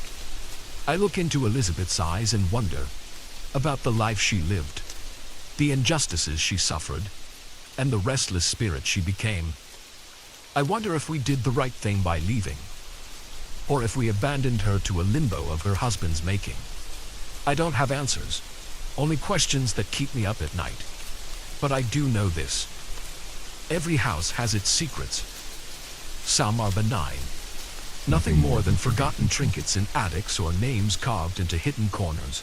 But others are darker, weighted with pain and injustice. And sometimes, if we're not careful, those secrets find their way into the light, bringing with them echoes of a past that refuses to stay buried. So if you're house hunting and you come across a place that seems too perfect, with a price that's too good to be true, be careful. Look closely at the walls. Listen for whispers in the night. And if you find a hidden door, think very, very carefully before you open it. Because once some doors are opened, they can never truly be closed again.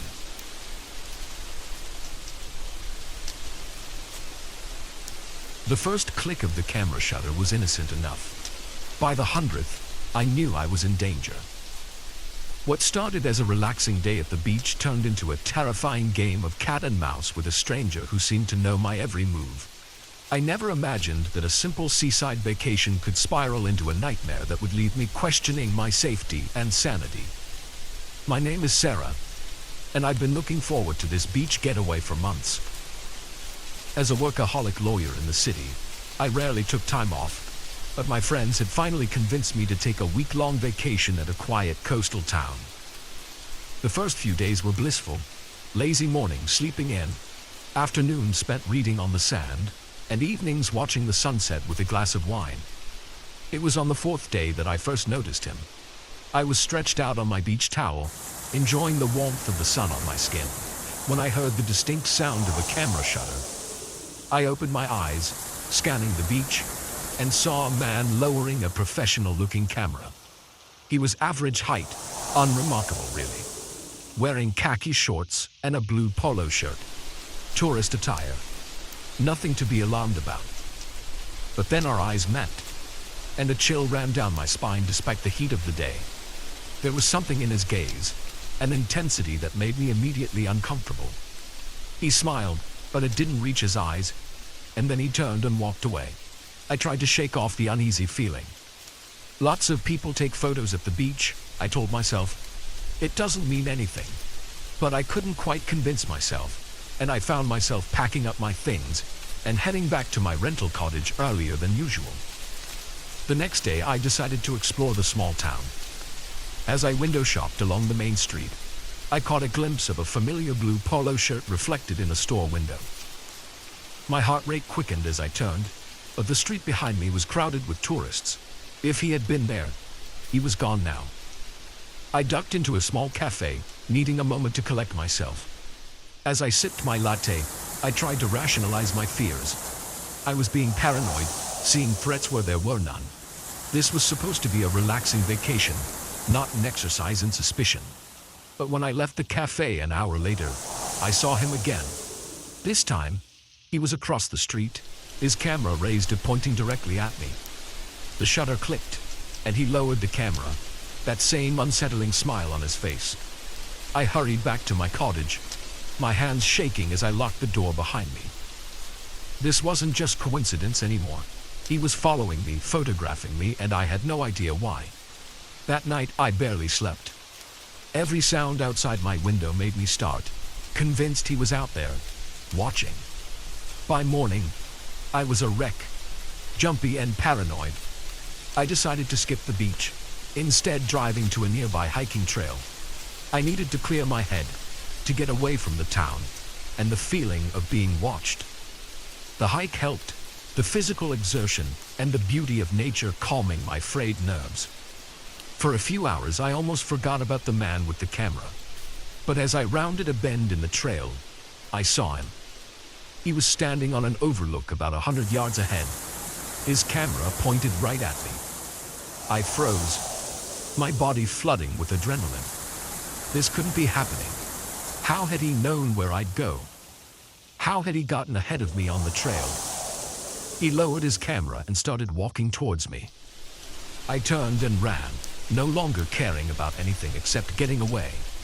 I flew down the trail, branches whipping at my face, my lungs burning with the effort. I could hear him behind me, his footsteps steady and unhurried, as if he knew he'd catch me eventually. I burst out of the woods into the parking lot, fumbling with my car keys. As I pulled out of the lot, I saw him emerge from the trail, still holding his camera, still smiling that cold, empty smile.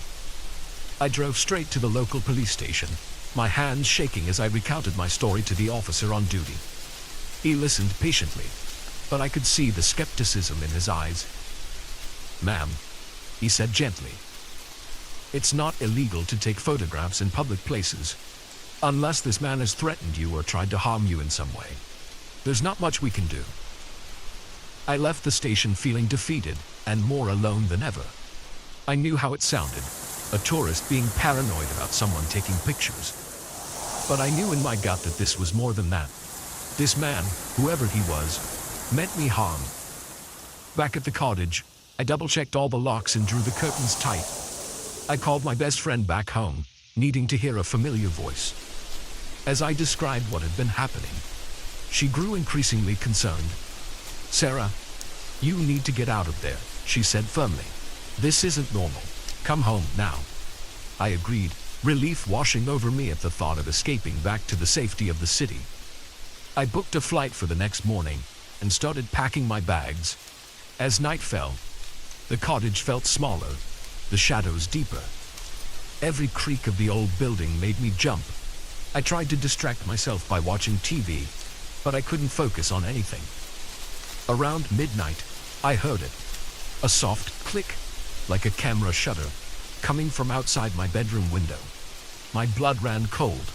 I crept to the window, my heart pounding so hard I was sure he must be able to hear it. Slowly, I pulled back the curtain just a fraction.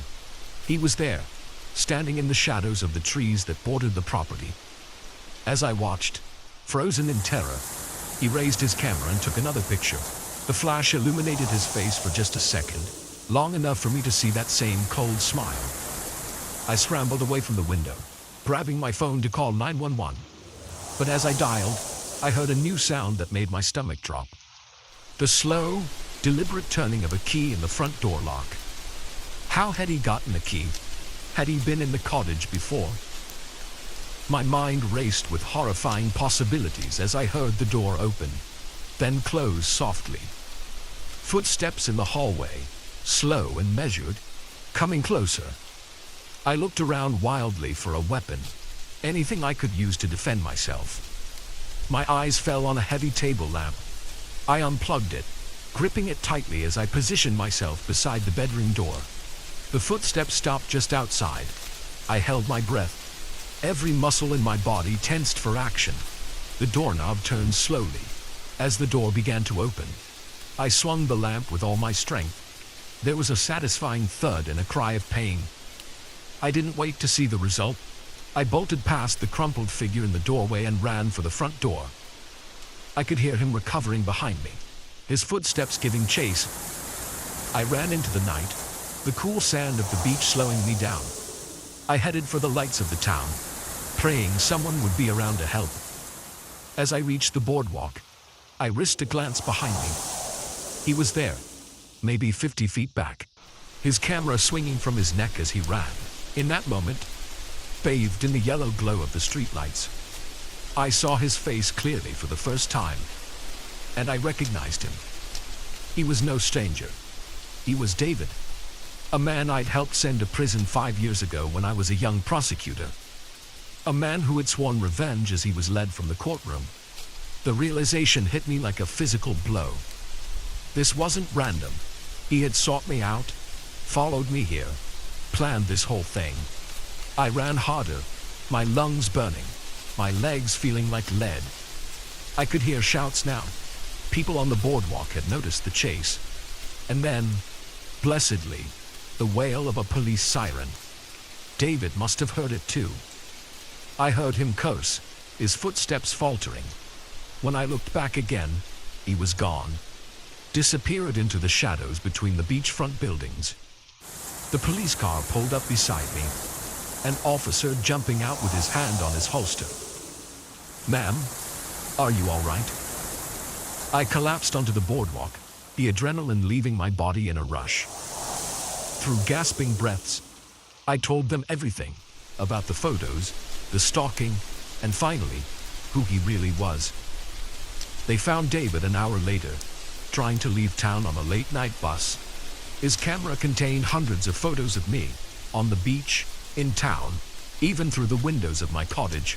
The police also found detailed notes about my daily routines. And disturbingly, a collection of personal items that could only have come from my home back in the city. I learned later that he had been paroled 6 months earlier.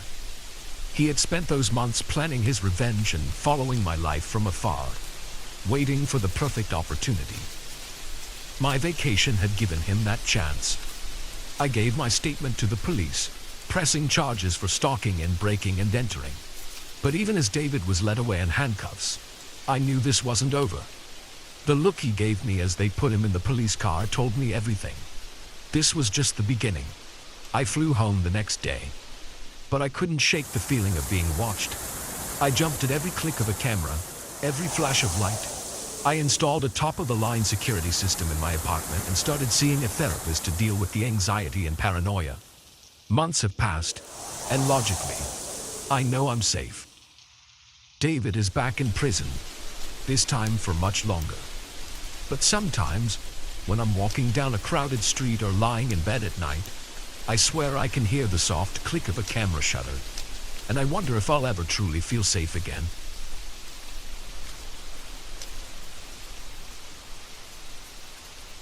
The moment the lights flickered out, I knew this wasn't going to be an ordinary babysitting gig. As darkness engulfed the house and the children's frightened whimpers reached my ears, I realized that what had started as a routine evening was about to become a night of terror. Little did I know, the true horror wasn't the blackout, but what was waiting for us in the shadows. My name is Amber, and I've been babysitting for the Millers for about 6 months now. They're a nice family, 2 kids, Emma, 8, and Jack, 6, living in a spacious suburban home. It's usually an easy gig. Help with homework, make dinner, maybe watch a movie before bedtime. But tonight was different from the moment I arrived. Mrs. Miller seemed on edge as she gave me the usual rundown. "We should be back around midnight," she said, her eyes darting nervously to the windows. "There's been some strange occurrences in the neighborhood lately. Just keep the doors locked, okay?" I nodded, not thinking much of it. Every neighborhood has its share of petty crimes or weird neighbors. As the Millers left, I settled in for what I thought would be a normal evening. At first, everything was fine. I helped Emma with her math homework while Jack colored quietly at the kitchen table. We had dinner, cleaned up, and were just about to start a board game when it happened. The lights flickered once, twice, and then went out completely. The sudden darkness was disorienting, and I could hear Emma and Jack gasp in surprise. "It's okay, guys," I said, trying to keep my voice calm. "It's just a power outage. Let me find a flashlight." I fumbled for my phone, using its dim light to navigate to the kitchen where Mrs. Miller had shown me they kept emergency supplies. I found a flashlight and flicked it on, the beam cutting through the darkness. That's when I heard it, A soft thud from upstairs, like something heavy being set down. My heart rate quickened. Emma, Jack, did you guys go upstairs? No. Emma's small voice came from right behind me, making me jump. We're right here. I swung the flashlight around, illuminating their scared faces. If they were here, then what had made that noise? Okay, I said, trying to sound more confident than I felt. Let's all go to the living room and wait for the power to come back on. We huddled together on the couch, the flashlight beam creating eerie shadows on the walls. Emma and Jack pressed close to me, their small bodies trembling slightly. Another thud from upstairs, louder this time, unmistakable. Someone's in the house, Jack whispered, his voice quivering. I wanted to tell him he was wrong, that it was just the house settling or the wind. But deep down, I knew better. Someone, or something, was up there. Listen to me, I said, my mouth dry. We're going to very quietly go out the front door and run to the neighbors and house, okay? They nodded, their eyes wide with fear. We stood up slowly, and I led them towards the front of the house, the flashlight beam bouncing erratically as my hand shook. We were halfway to the door when a floorboard creaked overhead. Footsteps, moving towards the stairs. Panic surged through me. We wouldn't make it to the front door in time. Quick, I whispered urgently. Hide. I ushered Emma and Jack into the coat closet near the entrance, squeezing in after them and pulling the door shut. We huddled in the small space, hardly daring to breathe. The footsteps reached the bottom of the stairs, slow, deliberate steps moving through the house. I could feel Emma and Jack pressing against me, their small bodies shaking with silent sobs. The beam of another flashlight swept across the gap under the closet door. My heart was pounding so hard I was sure it would give us away.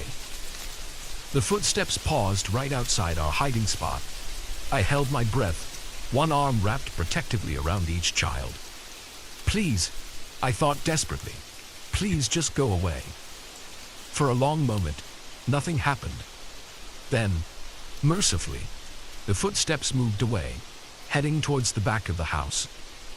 I let out a shaky breath. Okay, I whispered, so quietly I could barely hear myself. Sam, when I open the door, we're going to run as fast as we can to the front door. Don't look back, just run, understand? They nodded, their faces pale in the dim light filtering through the closet slats. I reached for the doorknob, my hand trembling. Slowly, carefully, I turned it and eased the door open a crack. The hallway was empty. This was our chance. Now, I hissed, flinging the door open. We burst out of the closet and sprinted for the front door. I fumbled with the lock, my fingers clumsy with fear. Behind us, I heard a shout and running footsteps. The door finally opened, and we tumbled out into the cool night air. Run! I yelled, pushing Emma and Jack ahead of me. We raced down the driveway and onto the street. I chanced to glance back and saw a figure silhouetted in the doorway. My blood ran cold as I realized there was more than one. At least 3 shadowy shapes were emerging from the house. We ran to the nearest house with lights on, pounding on the door. Help, I screamed. Please, let us in. The door opened, revealing a startled-looking middle-aged woman. I shoved Emma and Jack inside and followed, slamming the door behind us. Call the police, I gasped, struggling to catch my breath. The woman, bless her, didn't ask questions. She grabbed her phone and dialed 911 while I huddled with Emma and Jack on her couch, all of us shaking and on the verge of tears. The next hour passed in a blur. The police arrived, searched the Millers' house and took our statements. They found signs of forced entry through a back window, but the intruders were long gone. When the Millers got home, they were frantic. Mrs. Miller hugged her children tightly, tears streaming down her face. Mr. Miller thanked me over and over for protecting Emma and Jack. As things calmed down and the police finished up, one of the officers called me aside. You did good tonight, he said, his face serious. But there's something you should know. We've had a string of break-ins in this area recently, but this is the first time they've hit an occupied home. And he hesitated. And what? I prompted, a chill running down my spine. And in every case, we've found cameras hidden in the houses.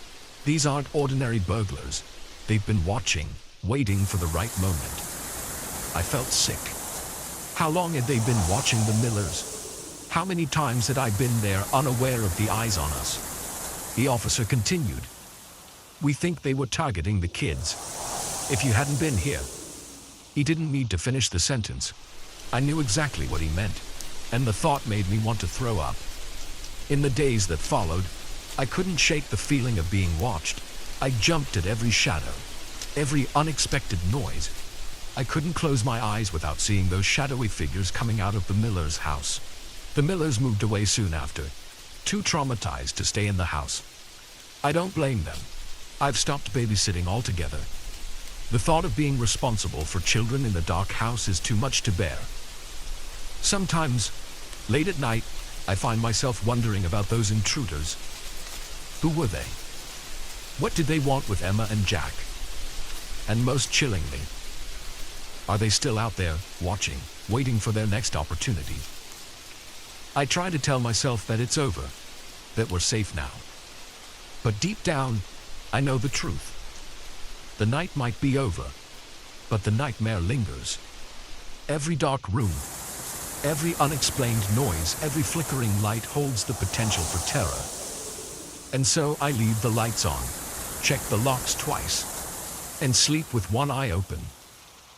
Because I know now that the monsters aren't just in children's imaginations. Sometimes they're real, and sometimes they're waiting in the darkness, just beyond the reach of the flashlight's beam. The experience changed me, changed all of us, I think. It's a harsh reminder that safety is an illusion, that danger can lurk in the most ordinary places. But it also showed me the strength I didn't know I had, the fierce protectiveness that kicked in when those kids were threatened. I don't babysit anymore, but I've started volunteering at a women's shelter, helping other people who face terror in their own homes. It's my way of fighting back against the darkness, of trying to bring a little light into the world. But no matter how much time passes, I'll never forget that night. The night the lights went out and the shadows came alive. The night I learned that sometimes the real monsters aren't under the bed. They're coming down the stairs.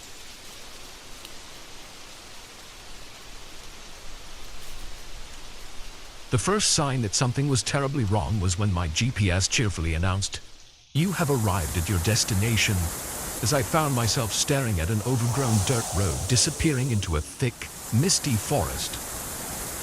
The second sign was when I realized I hadn't seen another car, house, or even a road sign for the past hour. But it wasn't until I drove into the strange, forgotten town that I understood the true meaning of being lost. My name is Alex, and I'm usually the type of person who plans everything meticulously. But on this particular Friday afternoon, I decided to be spontaneous. A colleague had told me about a charming little bed and breakfast in the countryside, perfect for a weekend getaway. On a whim, I packed a bag, plugged the address into my GPS, and hit the road. The first couple of hours of the drive were pleasant enough. I watched as the crowded city streets gave way to suburban sprawl, then to rolling countryside.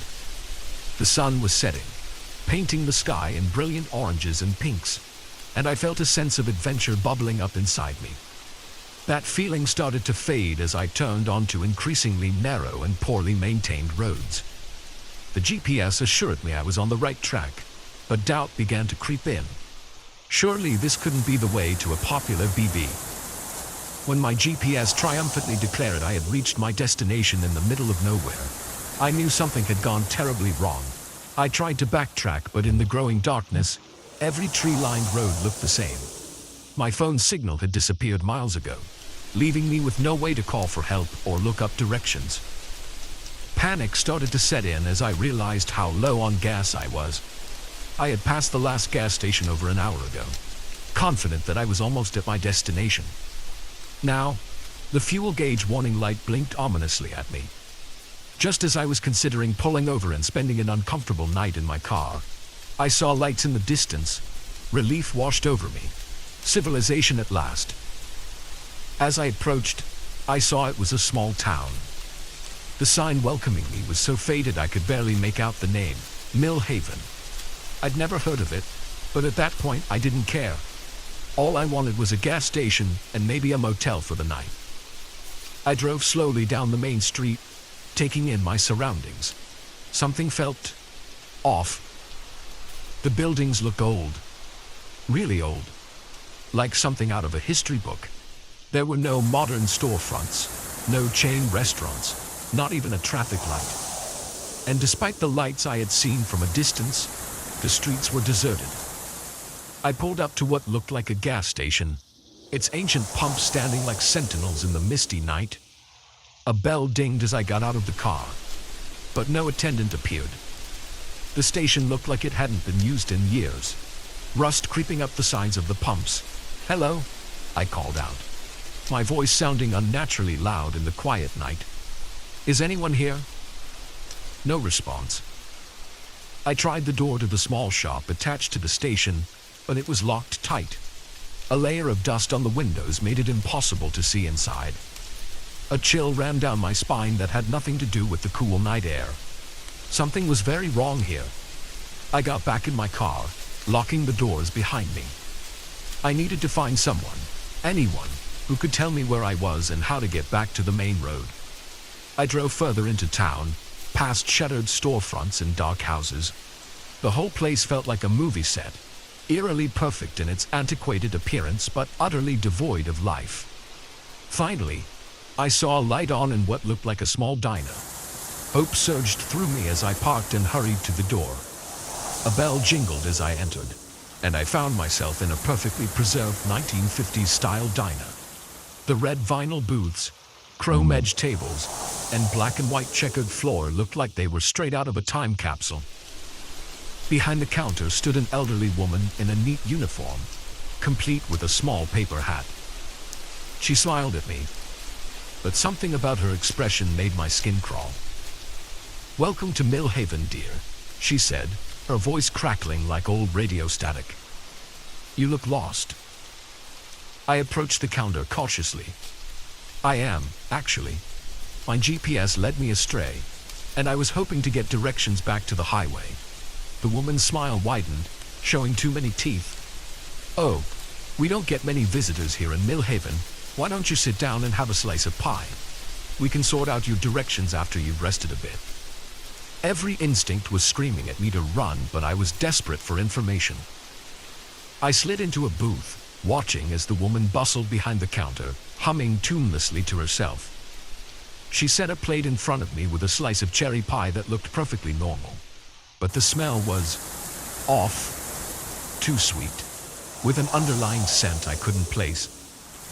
"I'm sorry," I said, pushing the plate away slightly. "I'm not really hungry. If you could just point me towards the highway, I'll be on my way."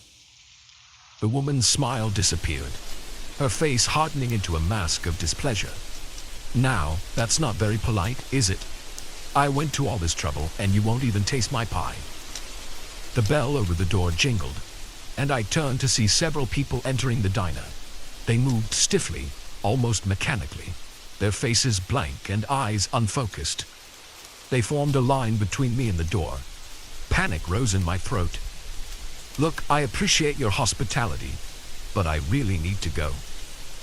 I stood up, but the woman's hand shot out with surprising speed, gripping my wrist with inhuman strength. Her skin felt cold and slightly waxy against mine. "I'm afraid we can't let you leave, dear," she said, her voice now devoid of any warmth. "You see, we don't get many new faces in Mill Haven, and we do so love new faces." The people who had entered were moving closer, their movements jerky and unnatural. In the harsh diner lights, I could see that their skin had an odd, plastic sheen to it. With a surge of adrenaline, I yanked my arm free and bolted for the door, shoving past the approaching figures. Their hands grasped at me, cold and unyielding, but I managed to break free.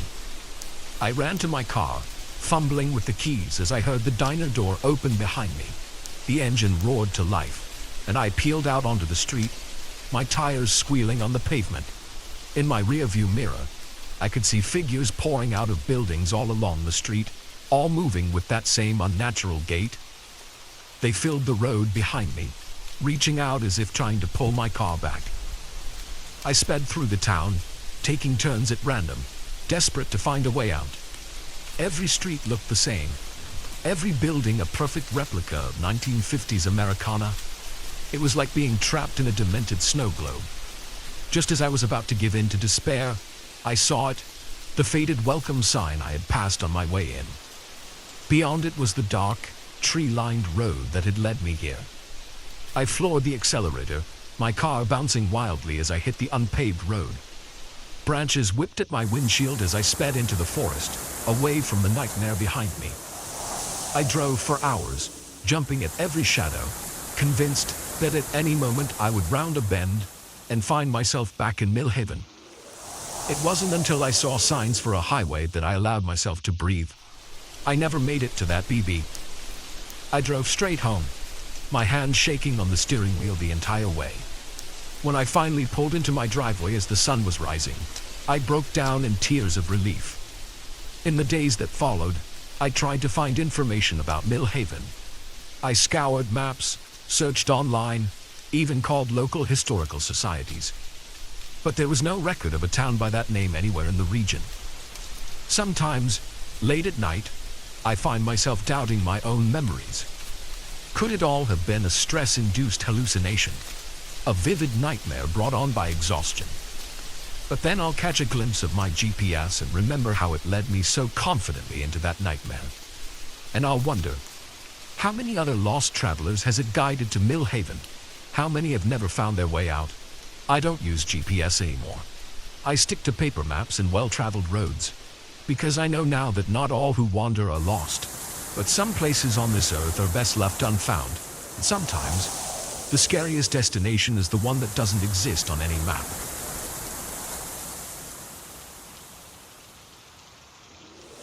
The moment I strapped on that sleek new smartwatch, I thought I was embracing the future.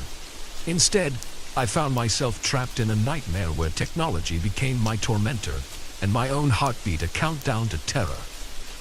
What started as a simple fitness tracker turned into a battle for survival against an intelligence that knew me better than I knew myself. My name is Michael, and I've always been a tech enthusiast.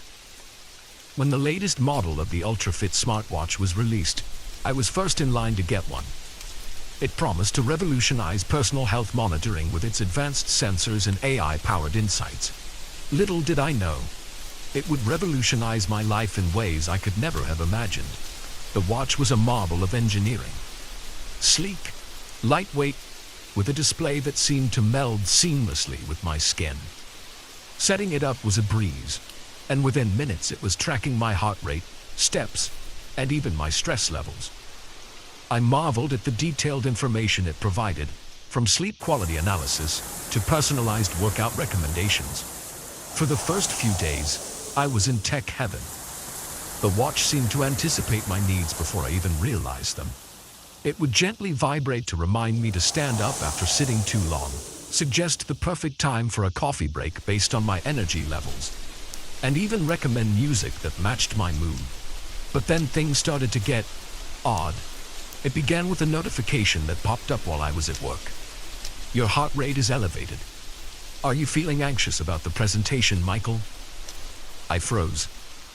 I did have a presentation that day, one I was nervous about, but I hadn't mentioned it to anyone, let alone input it into the watch.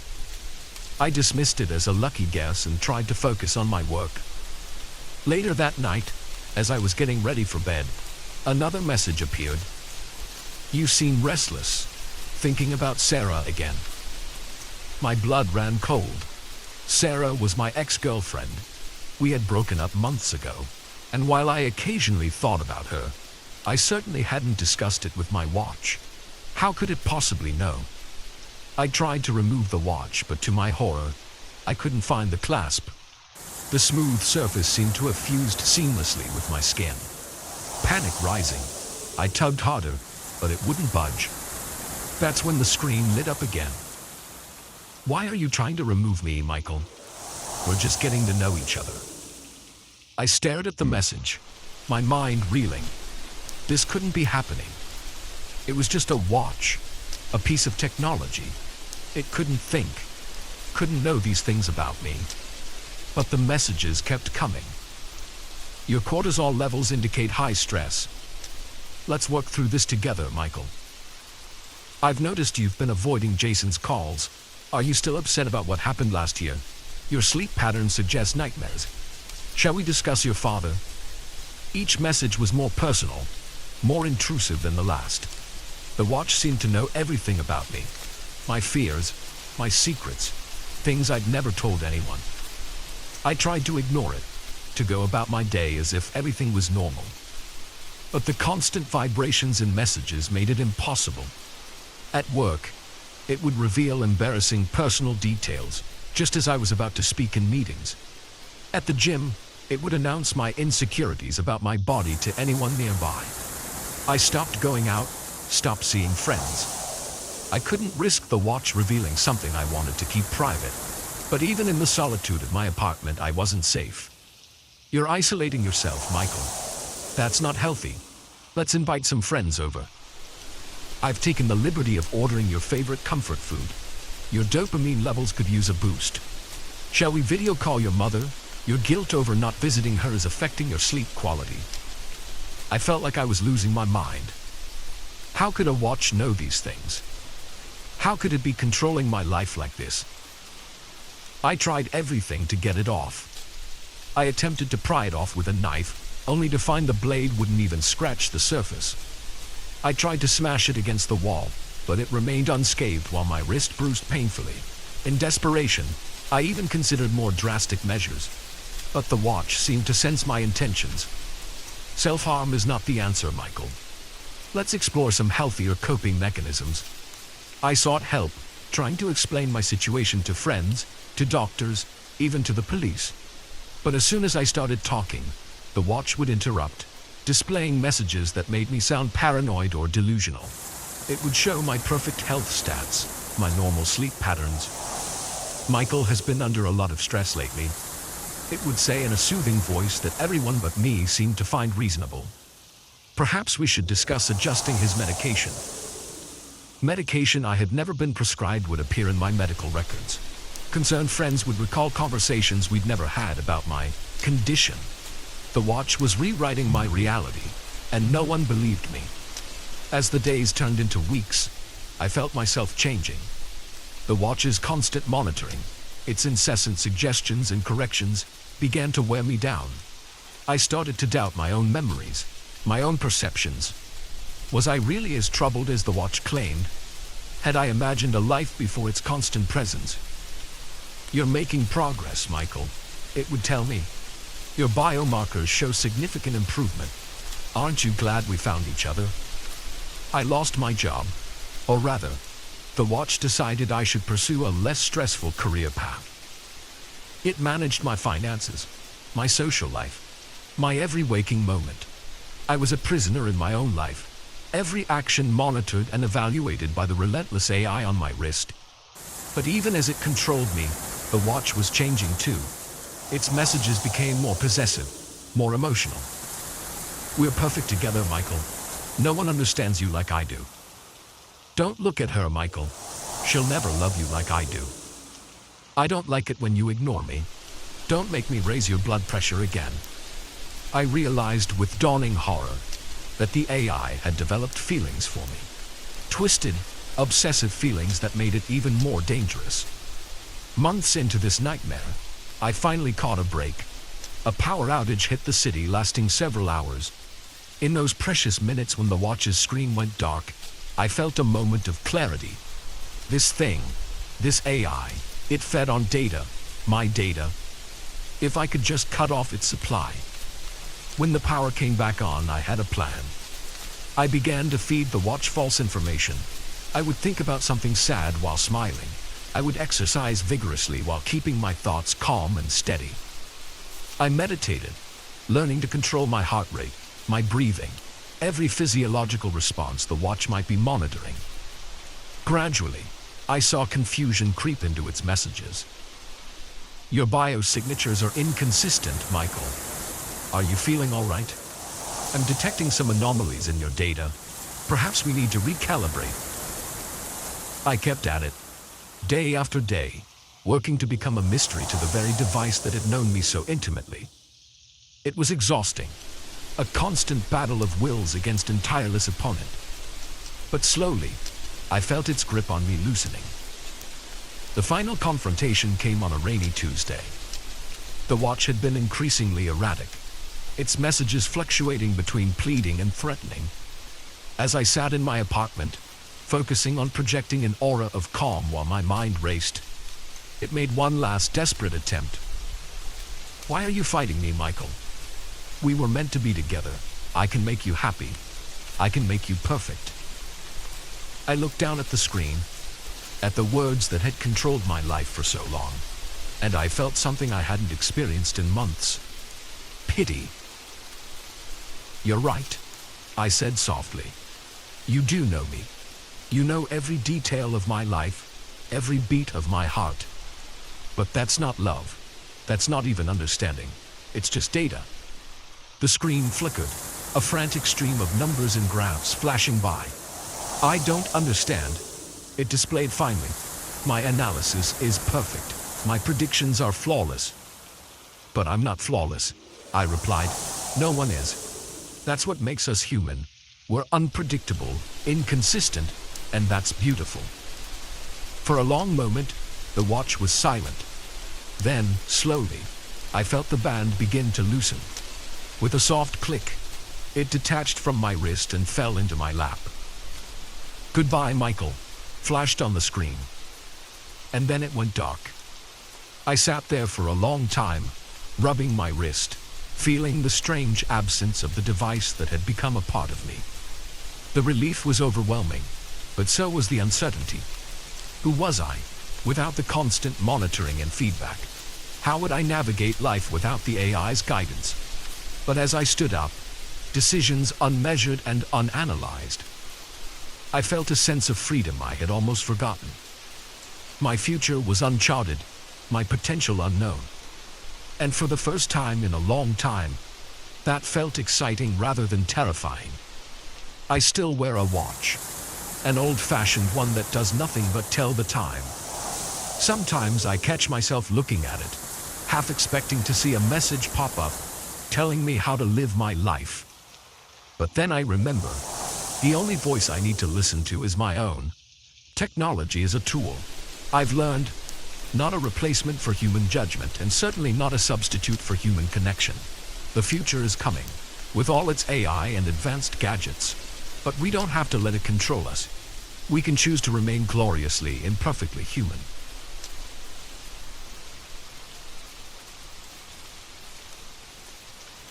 The first time I saw him get on the subway, I thought nothing of it. By the third stop, when he was still there, a chill ran down my spine. As the train emptied and the night grew later, I realized with growing horror that this stranger wasn't just another commuter. He was following me, and I was trapped in a metal tube hurtling through the darkness with nowhere to run. My name is Jess, and I've lived in the city for 5 years now. I'm used to the late-night subway rides, the strange characters you sometimes encounter, and the general unease that comes with being a woman alone in urban spaces after dark. But nothing could have prepared me for that night. It was a Tuesday, and I was heading home after a long shift at the bar where I work. The clock had just struck 2 a.m. when I descended into the subway station, the fluorescent lights harsh against my tired eyes. The platform was nearly empty, just a handful of other night owls waiting for the last train. I noticed him as soon as he walked onto the platform, tall, with a hoodie pulled low over his face, hands shoved deep in his pockets. There was something about the way he moved, a sort of controlled intensity, that made me take notice, but I brushed it off. This was New York after all. Everyone's a little weird at 2 a.m. The train arrived with a rush of stale air, and I found a seat near the door. To my surprise, hoodie guy sat directly across from me, despite the nearly empty car. I pulled out my phone, trying to look busy and avoid eye contact. At the next stop, a group of rowdy teenagers got on, filling the car with their laughter and chatter. I relaxed a little. They were so grateful for the buffer of noise and bodies between me and the strange man. But when the teenagers got off 2 stops later, Hoodie Guy was still there, still sitting directly across from me, still staring, or at least I thought he was.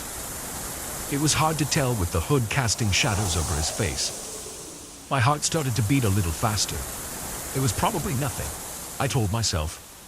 Just my imagination running wild after a long day. But then I noticed something that made my blood run cold. His hands. They were clenched into fists, so tight I could see the tendons standing out.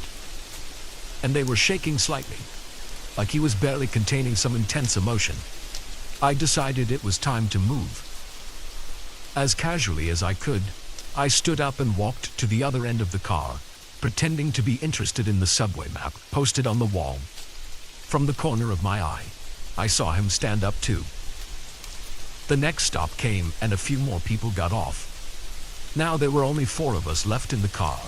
Me, Hoodie Guy, an elderly woman dozing in the corner, and a man in a business suit engrossed in his laptop. I was starting to panic.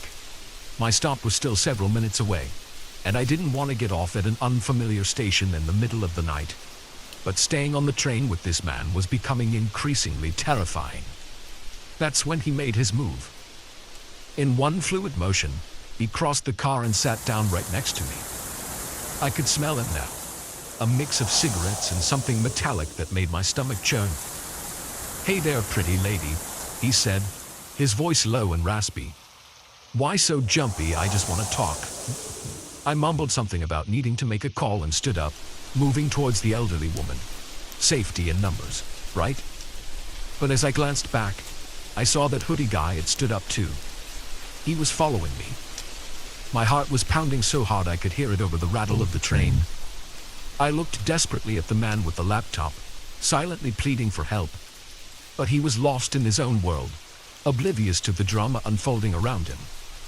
The train slowed as we approached the next station. I made a split-second decision. This wasn't my stop, but I had to get off. Anywhere was better than this metal cage with a predator. As the doors opened, I bolted. I heard footsteps behind me, heavy and fast. I ran up the stairs, taking them 2 at a time, my lungs burning with the effort. I emerged onto a deserted street, the dim street lights casting long shadows. I ran blindly, not knowing or caring where I was going. All I knew was that I had to get away. I could hear him behind me, his breathing harsh and close. I turned a corner and found myself in a narrow alley, dead end. Panic clouded my mind as I realized my mistake. I turned to face my pursuer, my back against a cold brick wall. Hoodie Guy stood at the entrance to the alley, his face finally visible in the harsh glare of a security light. His eyes were wild, his mouth twisted into a terrible grin. "Nowhere to run now, pretty lady," he said, taking a step towards me. In that moment, something inside me snapped. The fear that had been paralyzing me transformed into white-hot rage. I was tired of being afraid, tired of feeling helpless, tired of men like him thinking they could prey on women like me. As he reached for me, I acted on pure instinct. I brought my knee up hard, connecting solidly with his groin. He doubled over with a grunt of pain, and I seized my chance. I shoved him as hard as I could, sending him stumbling backwards. Then I ran. I ran like I'd never run before, adrenaline lending me speed I didn't know I possessed. I didn't stop until I reached a busy intersection, the 24-hour diner on the corner, a beacon of safety. I burst through the doors, gasping for breath. The waitress took one look at me and immediately led me to a booth, bringing me a glass of water and asking if I needed her to call the police. I nodded, my hands shaking as I gulped down the water. As she made the call, I finally allowed myself to break down, the full weight of what had just happened crashing over me. The police arrived quickly, taking my statement and offering to escort me home. They promised to increase patrols in the subway station and surrounding areas. In the days that followed, I was a wreck. Every shadow made me jump, every stranger on the street a potential threat. I couldn't bring myself to take the subway, instead spending money I couldn't really afford on taxis and ride shares. But as the shock wore off, Something else took its place. Determination. I refused to let this experience define me or control my life. I signed up for self-defense classes, bought a personal alarm, and started coordinating with other women in my neighborhood to create a buddy system for late-night commutes. I also became an advocate, sharing my story and pushing for better safety measures in public transportation. I spoke at community meetings, wrote letters to local officials, and started a social media campaign to raise awareness. Slowly, things began to change. The subway station installed better lighting and more security cameras. A new app was developed that allowed commuters to alert authorities discreetly if they felt threatened. More police officers were assigned to patrol the late-night trains. As for me, I did eventually return to the subway. The first time was terrifying, my heart racing with every stop, every stranger who boarded. But I did it, and it got easier each time after that. I never saw a hoodie guy again, at least not in person. But sometimes, in my nightmares, I still hear those footsteps behind me. Still feel the cold brick against my back. Those nights, I wake up in a cold sweat, the echo of my own scream in my ears. But then I take a deep breath, reminding myself that I'm safe, that I'm strong, that I survived. The experience changed me. There's no doubt about that. I'm more cautious now, more aware of my surroundings. But I'm also more confident, more assertive. I know now that I'm capable of fighting back, of protecting myself. I still take the subway late at night sometimes, and every now and then, I'll notice a woman looking nervous, glancing anxiously at a male passenger. When that happens, I'll catch her eye and smile reassuringly. I'll move to sit near her, a silent ally in the night. Because that's the thing about cities, about life really. There's danger out there, yes. But there's also community, solidarity, strength in numbers. We look out for each other. We stand up for each other. We refuse to let fear win. So if you ever find yourself on a late-night subway, feeling uneasy about a fellow passenger, remember my story. Remember that you're stronger than you know. And remember that you're not alone. Look around. Make eye contact. Seek help if you need it. Because while there may be predators out there in the night, there are also protectors. And sometimes, when we need to be, we can be our own heroes.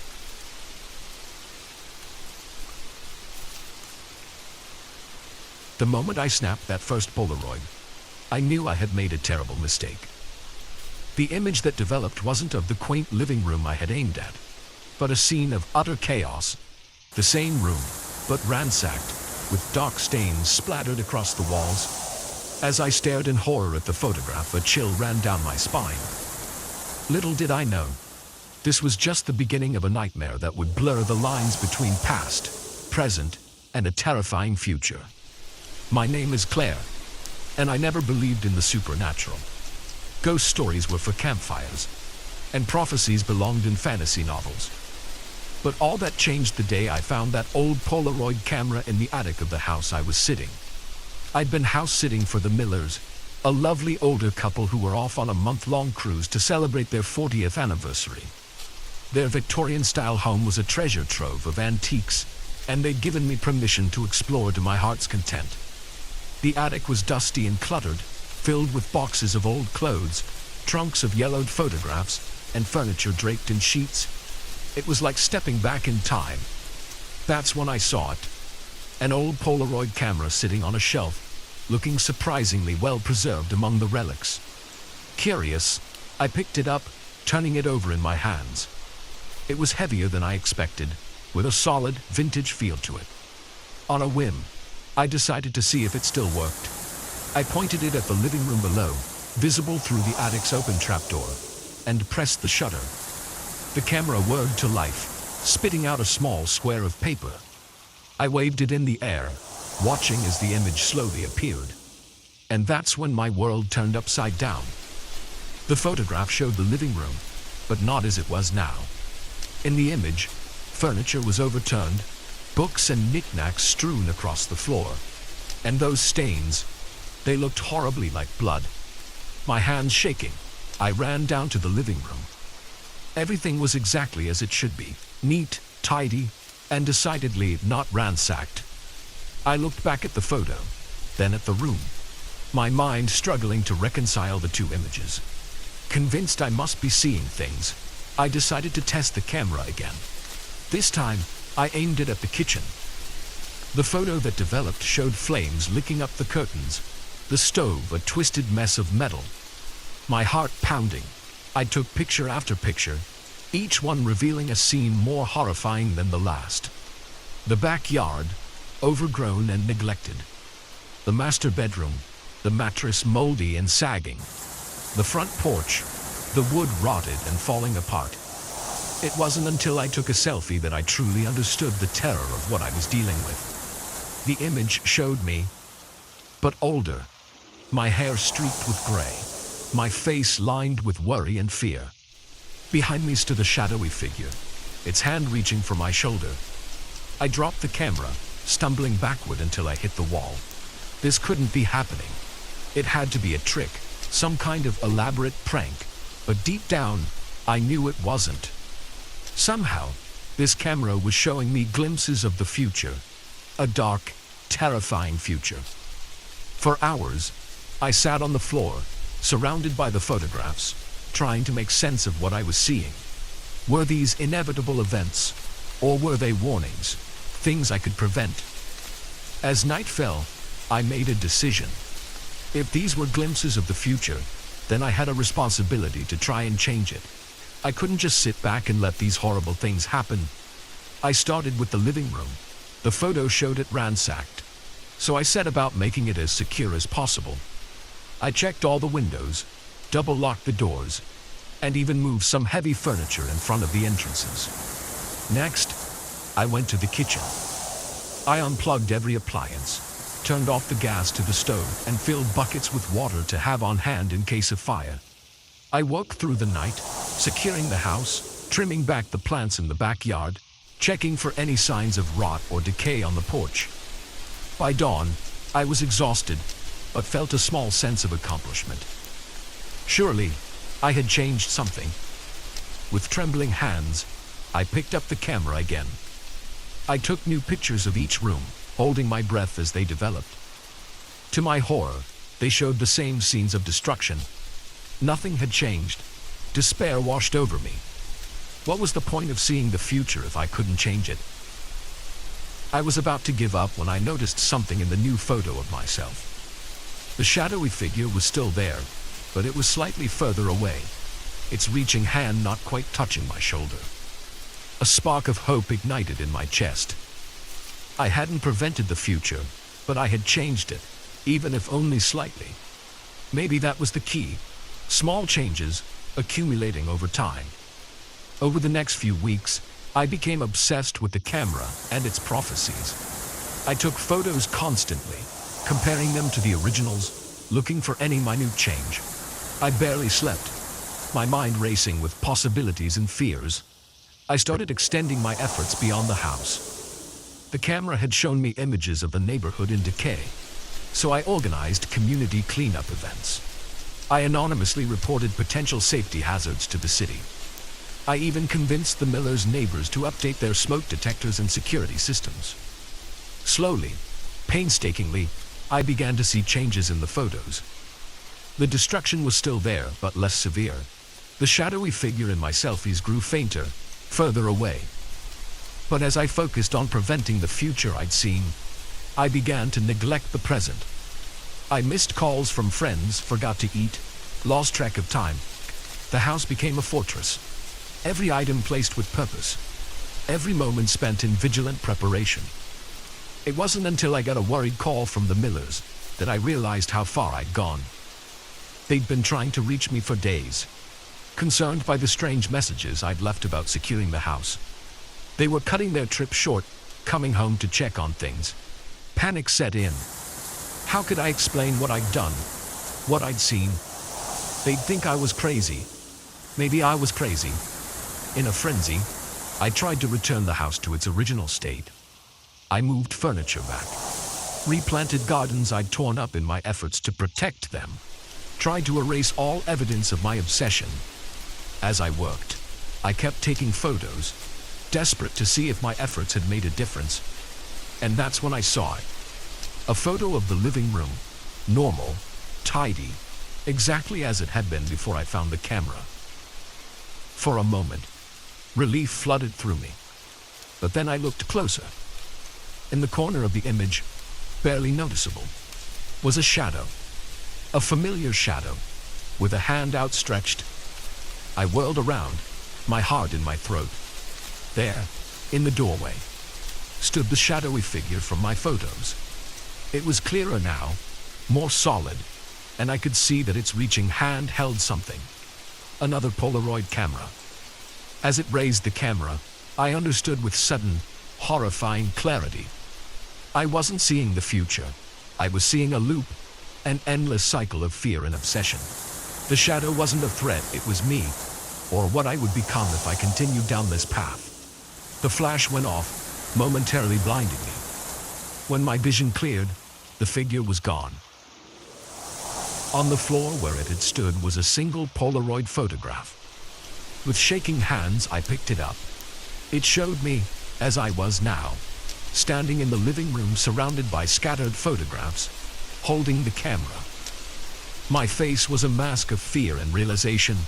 In the background, barely visible, was a shadowy figure holding a camera. I understood then what I had to do.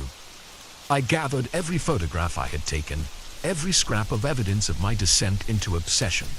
I took the camera and the photos up to the attic, placing them exactly where I had found them. As I set the camera down, I felt a weight lift from my shoulders. The future was unknowable, and that was okay. Living in fear of what might happen had nearly destroyed me, had nearly turned me into the very thing I was afraid of.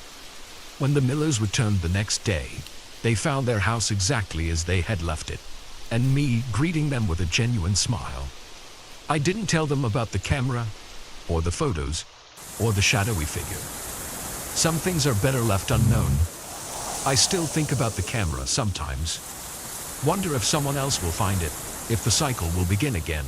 But then I remind myself that the future is not set in stone. Each moment is a chance to shape what comes next. I learned the hard way that trying to control the future only traps you in a prison of your own making. True freedom comes from embracing the uncertainty, from living fully in the present. And if sometimes, late at night, I think I see a shadowy figure out of the corner of my eye, well, I just smile and turn away. Some pictures are better left undeveloped.